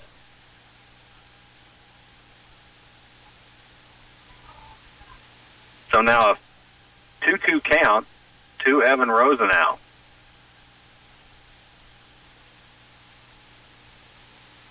Shortstop holding Alexander on. Now the second baseman comes over. Pitch to Rosenau's high, and the count is full. Should Rosenau get on, Dylan Moon would be up next. Pitch to Rosenau, swung on and missed, and that is strike 3. Headed to the 9th, tied at 2 when we come back to Campbell Field. With United Bank and Trust online banking, you have access to your hometown bank 24 hours a day, 7 days a week, 365 days a year at ubankonline.com. You can view account balances, access statements, and transfer money between your UBT accounts. You can also view account activity, pay bills, and even make loan payments without being limited by banking hours. Simply visit ubankonline.com to learn more. Online banking with United Bank and Trust. It's banking for your way of life. Member FDIC, Equal Housing Lender. As a family-owned independent business, our agronomists at CS Precision Ag understand what it takes to make your operation successful. From Veris soil mapping and variable rate prescriptions to pre-season crop planning and weekly crop scouting reports, our agronomists tailor-fit each package to fit your particular farm. We are accepting new customers for 2017 throughout north central Kansas and south central Nebraska. Contact us today at 785-630-0596 or visit us online at csprecisionag.com. Well, 8 innings complete, headed to the top of the 9th here at Campbell Field, tied at 2, Clay Center and Abilene. Now, Clemente, who has gone into right field, I believe that's right, is up for the Cowboys. Not quite ready to go for Lady Tiger softball yet. We'll get you back up there when they're ready to go. Clemente, who's gone into right field, has yet to bat in this game. Pitch from Wallace is going to miss low and in. 1-0 count.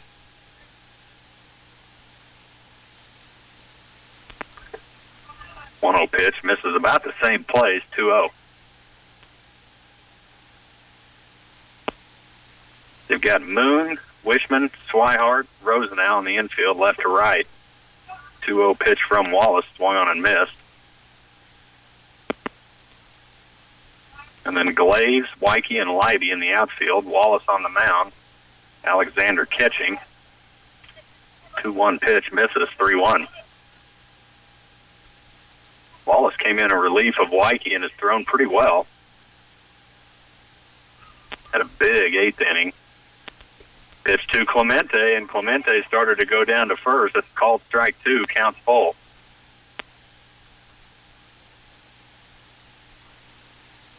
Full count pitch on the way, fouled back. Good pitch from Murph.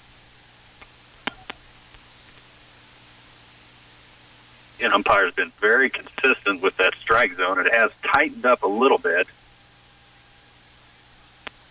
3-2 pitch from Murph. Swung on and missed.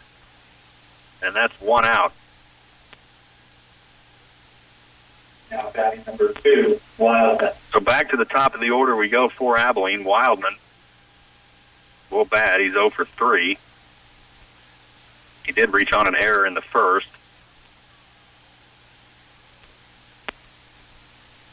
Wildman from the left side of the plate, fouled back.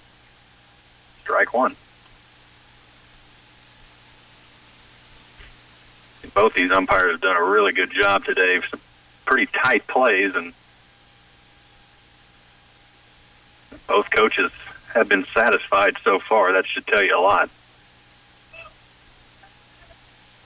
0-1 from Murph. Swung on, strike 2.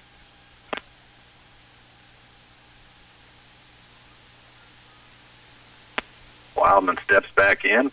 Murph set to go. Comes home. Misses up and away. 1-2 count to Wildman. Murph quickly comes home. There's a grounder to second base, and missing it is Swihart, and just caught the bottom of his glove, and Swihart looking up just a split second before he had the ball. Batting number 5, Jurgensen. And Wildman's going to reach on an error.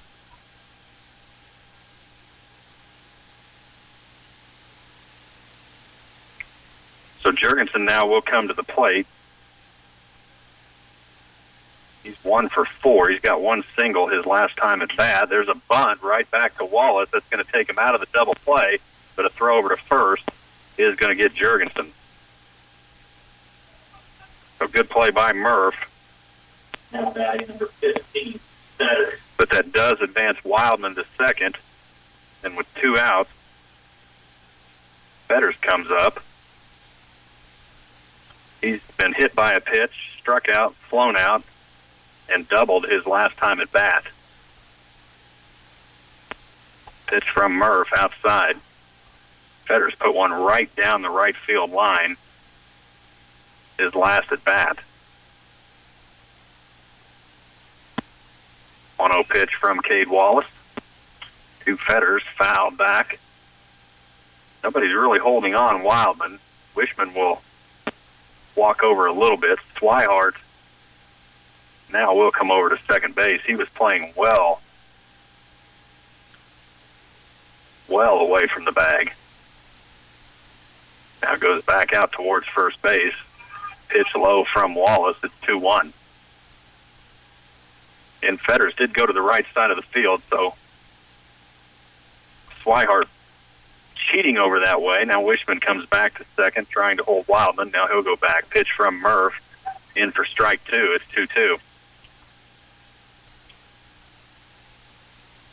Libby cheating over a little. 2-2 pitch.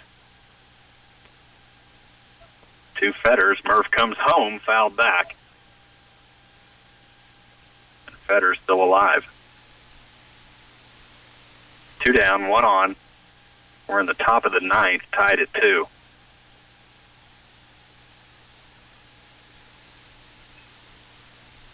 Two pitch from Wallace. There's a drive out into center field. Swihart back, shortstop back, and it's dropped, I think, by Wishman, who had it. But when he hit the ground, I think the ball came out, and there was quite a crowd of Tigers. I think that was Kelby Wishman that did call for the ball. That does score Wildman.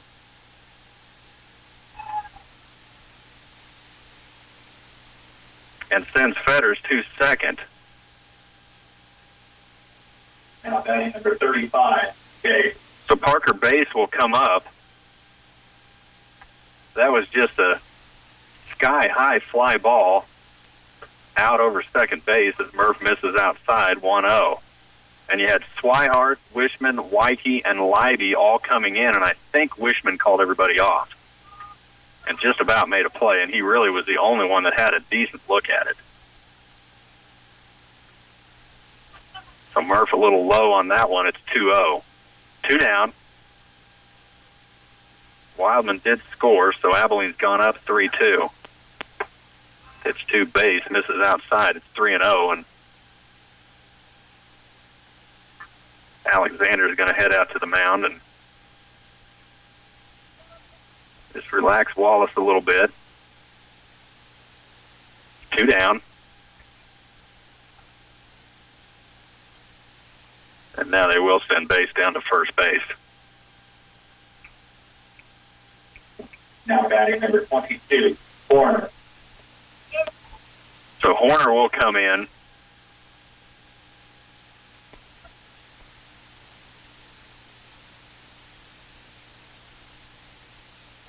With 2 down, first pitch from Wallace, swung on and missed.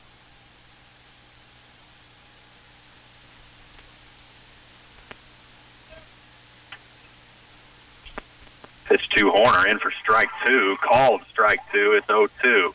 So the intentional walk to base, so went ahead and put him down at first base. That brings up Horner, who's 0 for 3. 0-2 pitch, just misses high, and nobody holding on Parker Base. He is halfway down to second base.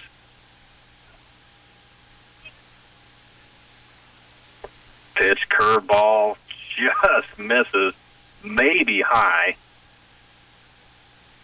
2-2. That's a good-looking curve from Cade Wallace. 2-2 pitch on the way from Murph. Another curve, misses high. Count goes full.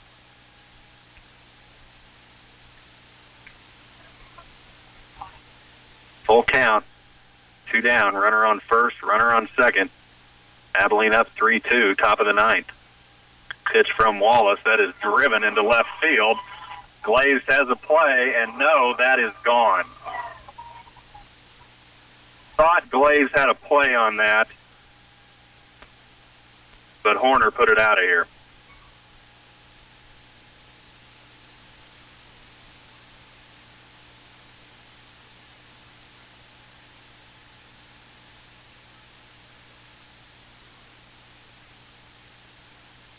So just like that, Number 24, Reichman. it's now 6-2. So with 2 down, that'll bring Reichman up. First pitch swung on and missed.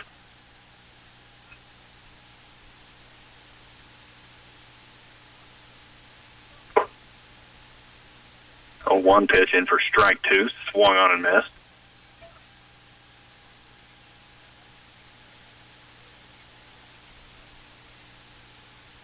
Cade's pitch is going to hit Reichman, and that'll send him down to first base.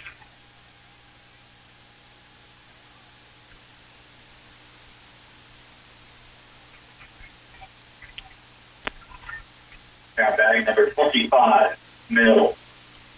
So Mills will come up. Left fielder has a 2-run homer in the first. And has been 0 for 2 since. First pitch from Wallace in there for strike 1.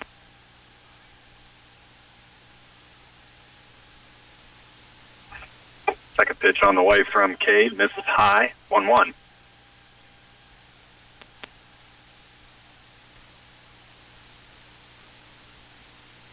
One pitch from Wallace, high and in. Ball 2.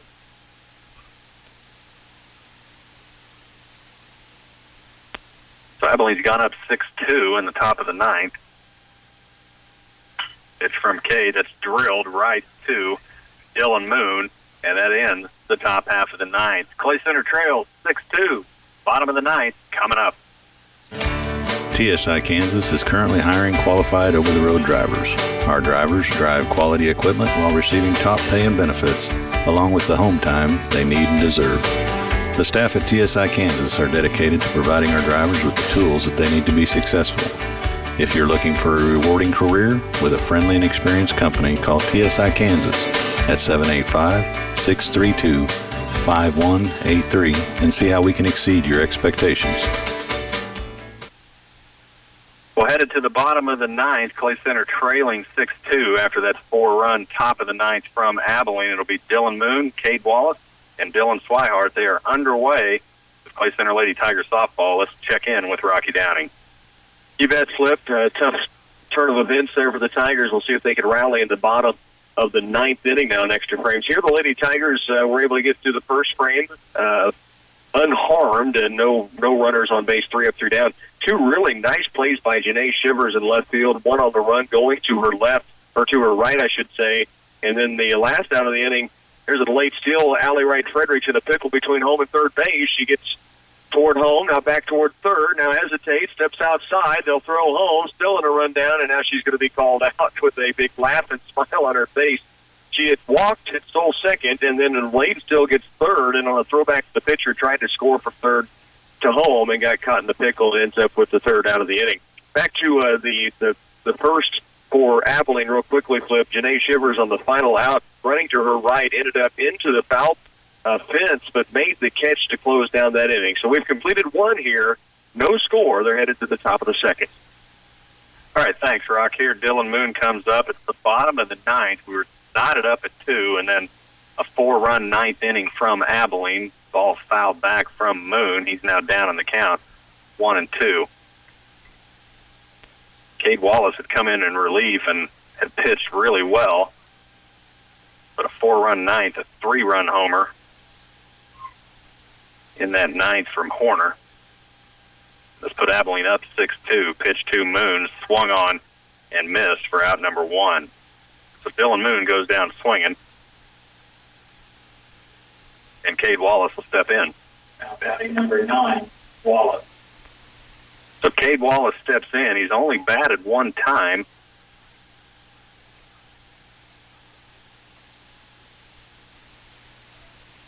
Garrett Brehm had been DHing while Wallace played short. First pitch in for a strike. Wallace thought that was inside, but looked like it probably caught the inside corner of that plate. Second one on the way. That's straight up. There's a play by the first baseman. What a play by Parker Bates. Sliding catch of a Cade Wallace foul ball for out number 2. Now batting number 10, Swihart. So Dylan Swihart is Clay Center's last gasp here in what's been a great game. Down 6-2 now in the bottom of the 9th. Pitch to Swihart, strike 1. Swihart 0 for 3 today. Clay Center's really struggled at the plate. It's really unable to get anything going offensively. Now there's Dylan Swihart, drills one, but right at the center fielder who barely has to move for out number 3. So Abilene's going to win game 1 in 9 innings, 6-2. We'll have a break. Game 2 is coming up. Let's get you back to Rocky Downing. All right, Flynn, thanks. Great battle there with the Abilene Cowboys. Unfortunately, the 9th gets away from the Tigers. Here, Clay Center at the Abilene Cowgirls after the Lady Tigers won game 1, 10-0. Working to the top of the 2nd. Here's a foul ball left side. Megan Blake now playing 3rd in the 2nd game. Gives chase to it, but it's out of play. The Lady Tigers defensively. Taylor Mall pitching in this 2nd game. Allie Wright-Frederick back behind the plate. Megan Blake, as we mentioned, now at 3rd base. Hannah Ferguson moves over to 1st in this 2nd game. Erin Hamill will play 2nd and bat in the lineup. Haley Franson back at shortstop, and then the outfield the same as game 1 as ball gets set to work. Pitch on its way in, and line drive left field out of play. And the count is 1 ball, 2 strikes against the catcher, Bree Murray. Abilene retired in order in the opening frame. Clay Center got 1 runner aboard, although retired in order as Wright Frederick was thrown out between 3rd and home. There's a line shot right back, and Taylor Mall flags it. And the first out of the 2nd inning. Murray hit it hard right back up the box, but there was Taylor Mall to bring it in, and that'll bring to the plate now Macy Debenham. Lady Tigers won game 1, as mentioned, 10-0, ending it at 5 innings. There's a ground ball left side, foul off the bat of Debenham. Top half of the 2nd inning, game number 2 for the Lady Tigers softball after a game 1 win. Extra innings, Bill Casper over at Campbell Field, the Tiger baseball team losing 6-2 in the 9th. So it went 2 extra frames. Abilene broke through there in that top of the 9th inning. Foul ball straight back up and over and out of play to the backstop. So count now 0-2 on Debenham. Ball again pitching in the circle for the Lady Tigers here at the 2nd game. She is 2-0 on the season. Has only pitched in a few games and not a lot of innings yet put together, but has got off to a good start here against the Cowgirls. Anna Ferguson, the 3rd pitcher at the varsity level for Clay Center this season. 0-2 count on Debenham. 1 down, nobody aboard. Mall set to work as Debenham digs in on that right side. Here's the pitch home, 0-2. Grounder left side. It's going to sneak between 3rd and short. Branson gave a dive at it but couldn't get to it. Shivers gets it back in quickly in a single for Debenham. So a line out to begin the inning, and now Debenham singles sharply into left field. And that will bring to the plate Emily Burtz. Burt was the starting pitcher for the Cowgirls in game number 1 that they brought in Bopat in the late innings. Bopat giving up 1 run. Burt gave up 9, I should say, in that 10-0 Clay Center win. Change up from Ball stays high. The count 1-0 with 1 down, a runner at first base. That runner, Debenham, stayed off the bag, so Wright Frederick took a little stroll down the first base line to make sure she went back to first before returning the throw to her pitcher, Taylor Mall. 1-0 pitch. Up high and inside, again off speed, and the count's 2 balls, no strikes.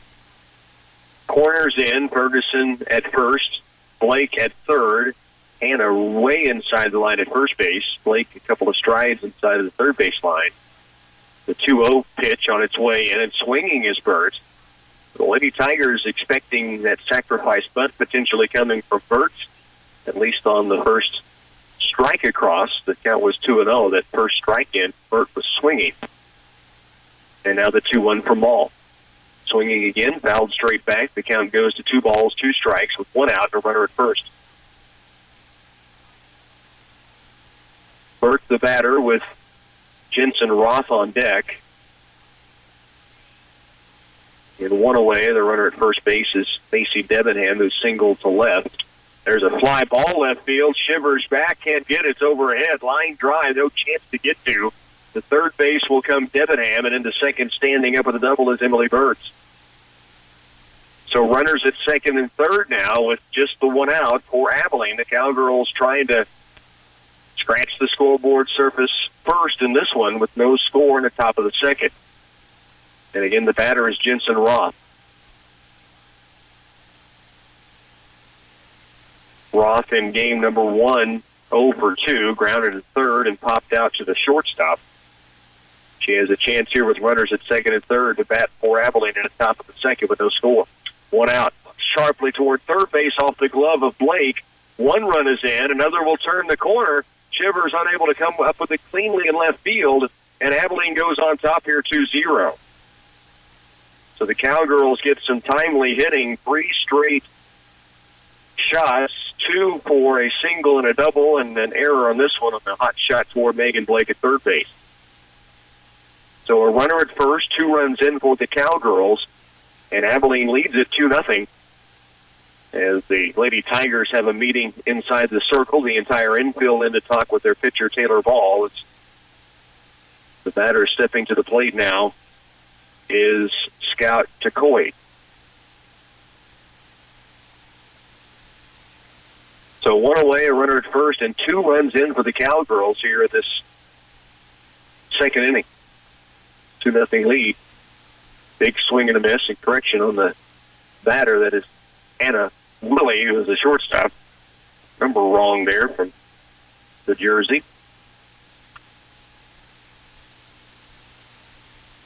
Willie stands in right side, a strike against. And there's a ground ball up the middle. This is going to be through for another single. Turning second and going toward third base is Roth. And then into second on the throw will go Willie.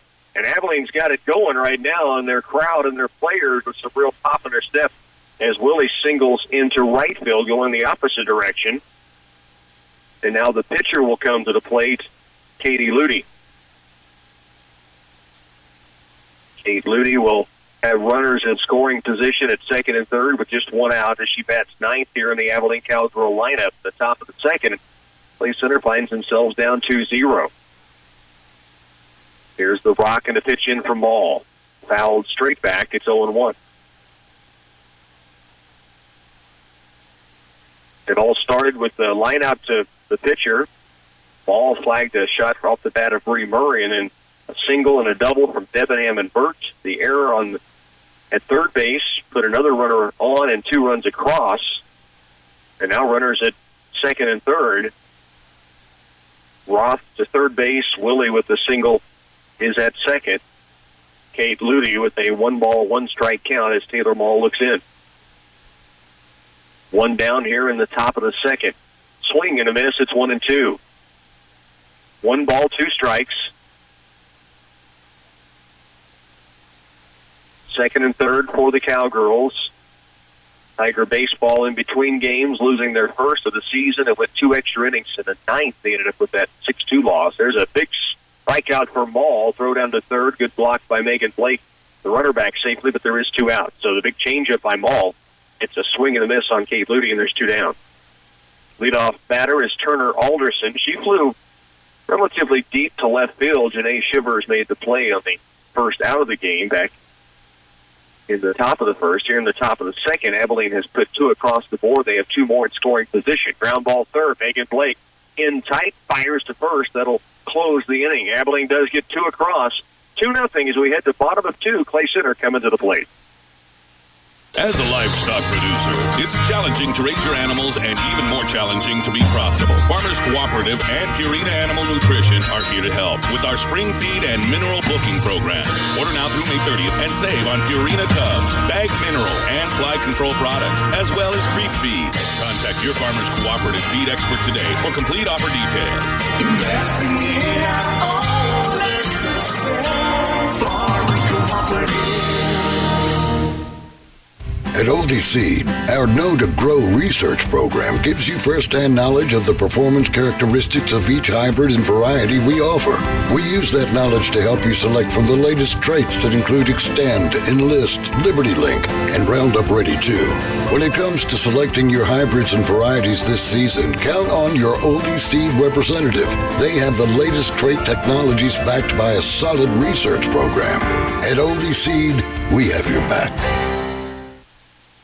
2-0, Abilene the lead as we go to the bottom of the second inning, as the Lady Tigers will try to rebound as they bring up the 4, 5, and 6 hitters, Haley Franson, Taylor Mall, and Hannah Ferguson. The bottom 3 in the order, Janae Shivers, Gabby Helms, and Erin Hamill.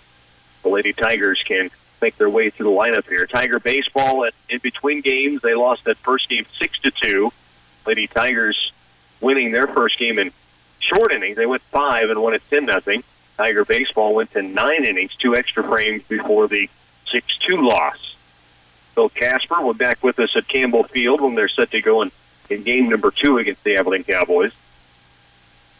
Along with our studio engineer, Bernie Fancella, Zach Elzinga with us here at the Tiger Softball Complex on a almost perfect afternoon for baseball and softball weather-wise. The Lady Tigers had a near-perfect first game, 10-0 and 5, but now trail 2-0 as we go into the bottom of the second. Haley Franson leads it off, and a pitch on the inside corner from Kate Ludy. Ludy is a junior a sophomore for the Cowgirls. Only 2 seniors on this team, Bree Murray, the catcher, and Allie Beswick, who is the third baseman for the Cowgirls. 3 juniors, and then the rest are made up of sophomores and freshmen. 1-1 pitch to Franson. Low and inside. 2 balls and a strike now for Haley to work with. In the bottom of the second, Abilene up 2-0. The pitch from Ludy. Inside, 3-1. So Franson being a good leadoff hitter as the cleanup hitter leading off here in the second as she's worked the count to 3-1. Taylor Mall on deck, then Hannah Ferguson, if someone can reach Janae Shivers, due up for the Lady Tigers in this frame. 3-1 pitch and a swing and a miss by Franson. Count goes full at 3-2. It would have been a strike regardless, but Haley looked a little fooled by the pitch. She seemed to be way out on her front foot when she took the hack at it. Here's a 3-2. This one's up and tight, ball 4. So Franson is aboard, and that'll bring up Taylor Mall. They are still in between games, so the 2 teams, Abilene Clay Center on the baseball field, just getting lineup cards turned in and going through some warm-ups before they go to game number 2. Here's a pitch to Mall. Low into the dirt, 1-0. So Ludy gets a 2-0 lead and then walks the leadoff hitter in the bottom of the second. And now goes behind in the count 1-0 against Mall. And now a pitch right down the pipe. The steal, throw to second. Quick tag by Willie. Lost it on the slap tag trying to get Franson. And Haley's in there at second base with a stolen base. So a runner in scoring position. Franson, who walked and now has stolen second. That's the 3rd steal of the game already for Clay Center. Wright Frederick stole 2 in the first, but ended up with a getting out at home. There's a shot to left field. Mall. The single's going to bring in Franson. Big turn at first. Taylor Mall will hold on there, but she painted the stripe on the third base line, and Taylor Mall is knocked in a run and cuts the lead in half at 2-1. Franson comes to score after the walk, and then Mall with a single sharply in the left field. And they'll bring in Jaden Crimmins to run for Mall, courtesy runner. The pitcher Mall will come out to the big hit as she knocks in Franson, and that brings up Hannah Ferguson. Hannah was 2 for 3 in the opening game. She had a triple and a very long single with the bases full. Almost looked like we had a grand slam going out, and it just got caught in the wind enough to end up going on the base of the wall back in the first inning. Those were both the left field, and then she lined out to right her last time up. There's a sharp hit ball up the middle. Willie, the second for the Force, on over to first, and safe at first. Ferguson beats out the relay throw, but there is one away. So Crimmins, who was running to second on the base paths for Mall, is out on the force out, and Ferguson reaches on the fielder's choice. So 1 away, and Janae Shivers will be the batter with Ferguson down at first. Helms on deck. 2-1, Lady Tigers trailing in the bottom of 2. Pitch inside, 1-0.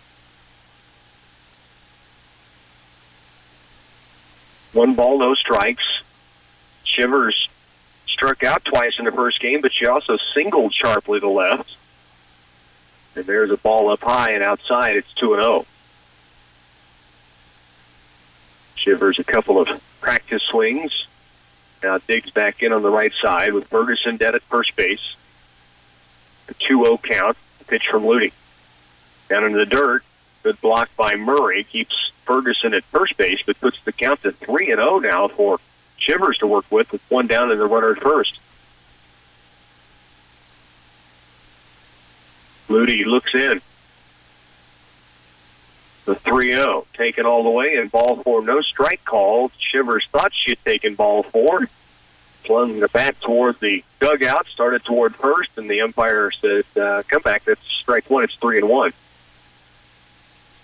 So Shivers back in the batter's box, still the count in her favor. The 3-0 pitch, it's grounded toward third base. The throw to second, they get the force there onto first, and no double play, but Ferguson erased in the second straight fielder's choice, but Janae Shivers at first with Gabby Helms up, and there's 2 down. Play center got the 1 run in, the walk for Franson. She stole second, scored on the Taylor Mall single, and now we've had 2 straight groundouts for fielder's choices. And the runner at first here is Shivers with 2 down. The batter, Gabby Helms, the lefty. If Helms can keep it going, Aaron Hamill with that next for Clay Center here in the second, trailing 2-1 with 2 away. Ludy with the 1-0 to Helms.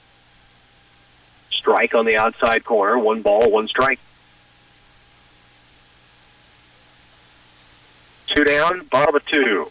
2-1, Abilene the lead. Their first runs of this doubleheader coming in the second inning here. There's a still attempt by Shivers. She's in safely. Thought about going for third. The ball was not too far into center field, and Alderson was there to back it up, so she stays at second. But now back in scoring position again for Clay Center. Maybe a chance to tie it if Helms can get one through the infield. 2 down. Runner at second is Shivers. The 1-2 pitch to Helms is on the inside corner for a strike, and that ends the inning. Lady Tigers get 1 across, though. We'll head to the top of the third. Abilene leads at 2-1. Sometimes you need a new roof. Other times you just need your existing roof repaired or temporarily fixed after an emergency. Geisler Roofing and Home Improvement has invested in a service truck that's stocked with basic roofing materials, enabling the Geisler service team to provide prompt, on-the-spot repairs. Should you need wind-blown shingles replaced, a leak sealed, or other service work, give them a call. This is Dallas Hasselbank, and Geisler Roofing and Home Improvement has you covered with more than 37 years experience. Ask about the 10-year labor warranty on new roof installations. Is your growing business outgrowing its internet? No matter what type of business you run, you need internet speeds that work as hard as you do. Twin Valley Pulse offers 100 megabits per second and gig internet plans to keep your business growing. Twin Valley local support and expertise are other benefits to guide your technology planning. Don't let your business fall behind your competitors with slow internet. Call Twin Valley at 800-515-3311 to get down to business. Service availability and internet speeds will depend on location. Call for complete details. They're still waiting to get going at Campbell Field in game number 2 for the Tiger baseball team, who had their first loss of the season in extra innings, 2 extra frames. They went to the 9th before a 6-2 loss. Here, the Lady Tigers won game 1 10-0, and now trail 2-1 in game number 2 as Abilene comes to the plate in their half of the third.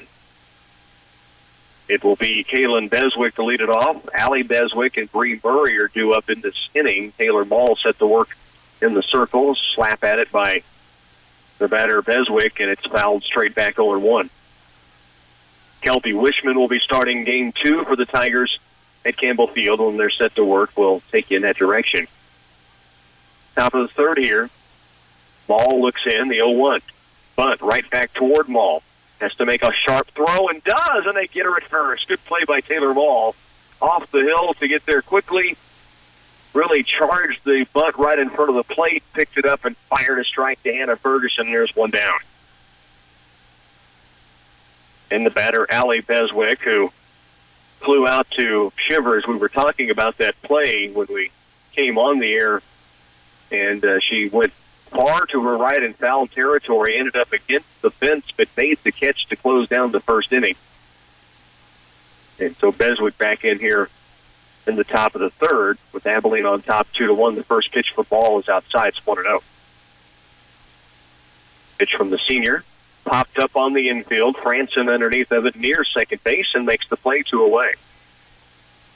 So Abilene put 7 batters at the plate in the second, scoring the 2 runs. And thus far in the third, very quick work for Taylor Mall with 2 quick outs. Bree Murray, the batter, she lined right back at Mall to lead off the second. Taylor made a good play to backhand it. First pitch in for a strike. Kind of hugged the inside part of the plate, maybe with the started inside and curved back across the dish, and it's 0-1.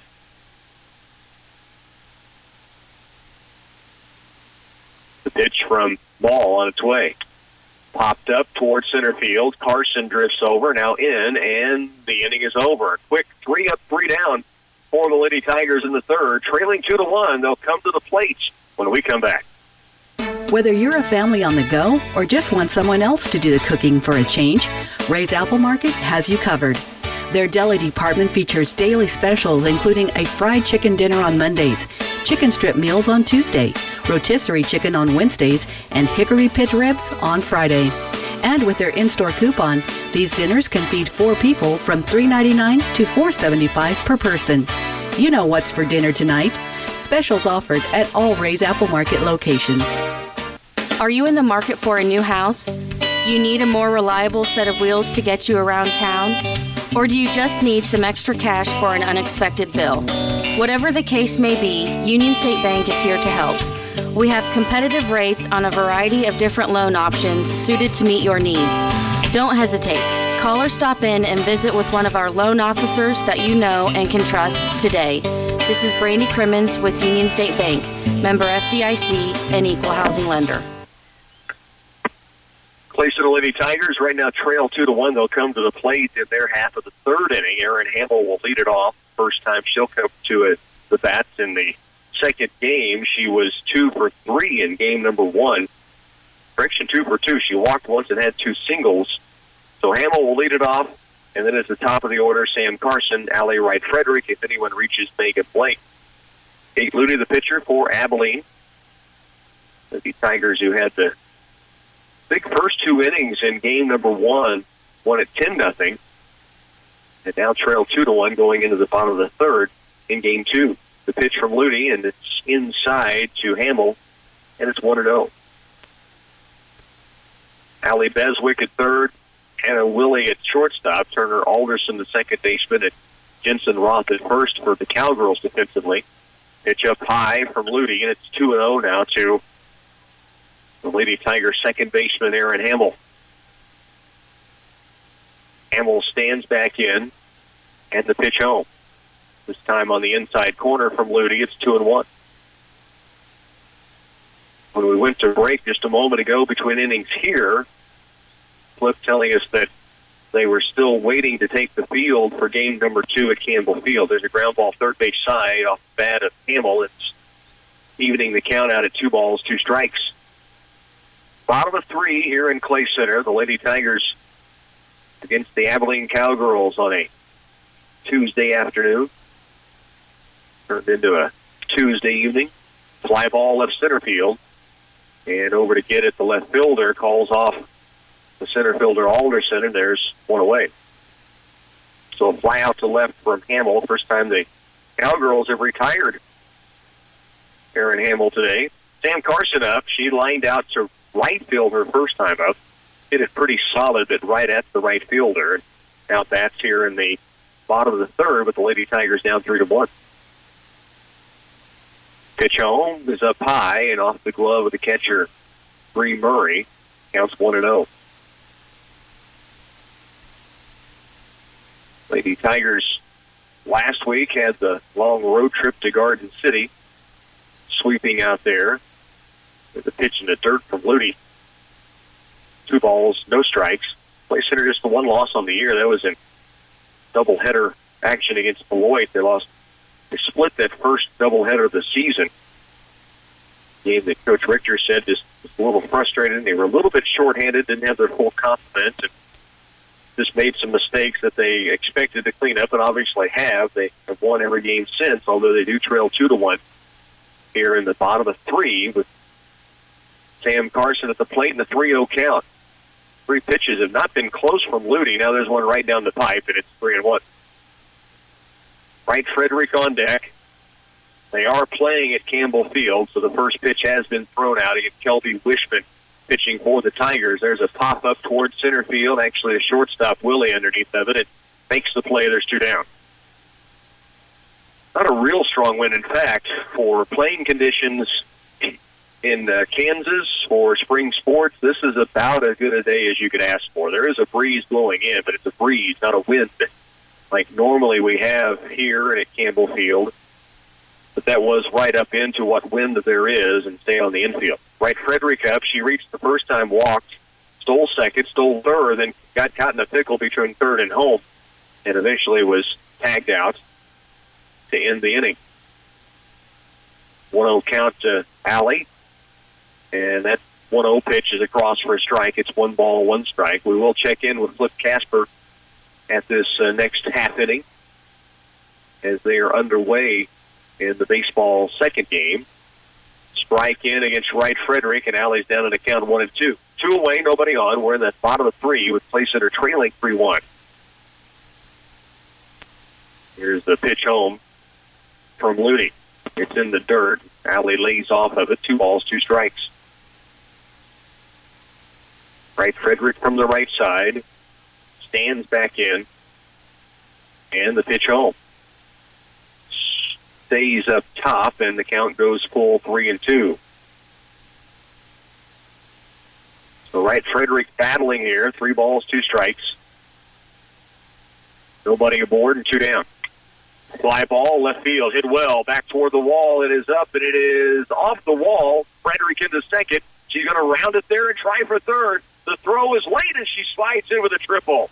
A 2-out triple from the sniper, Allie Wright Frederick, and she put a charge into one to left field over the left fielder's head and bounced up against the base of the wall. And Wright Frederick's on third base with a triple. Let's see if the Lady Tigers can tie this up, if Megan Blake can get one through. 2 down, Blake at the plate. Wright Frederick, first hit of the day, but it's a triple deep left center field. Pitch to Blake, ground ball left side, runs across, and we're tied at 2. So Megan Blake follows up the Wright Frederick triple with a single right between third and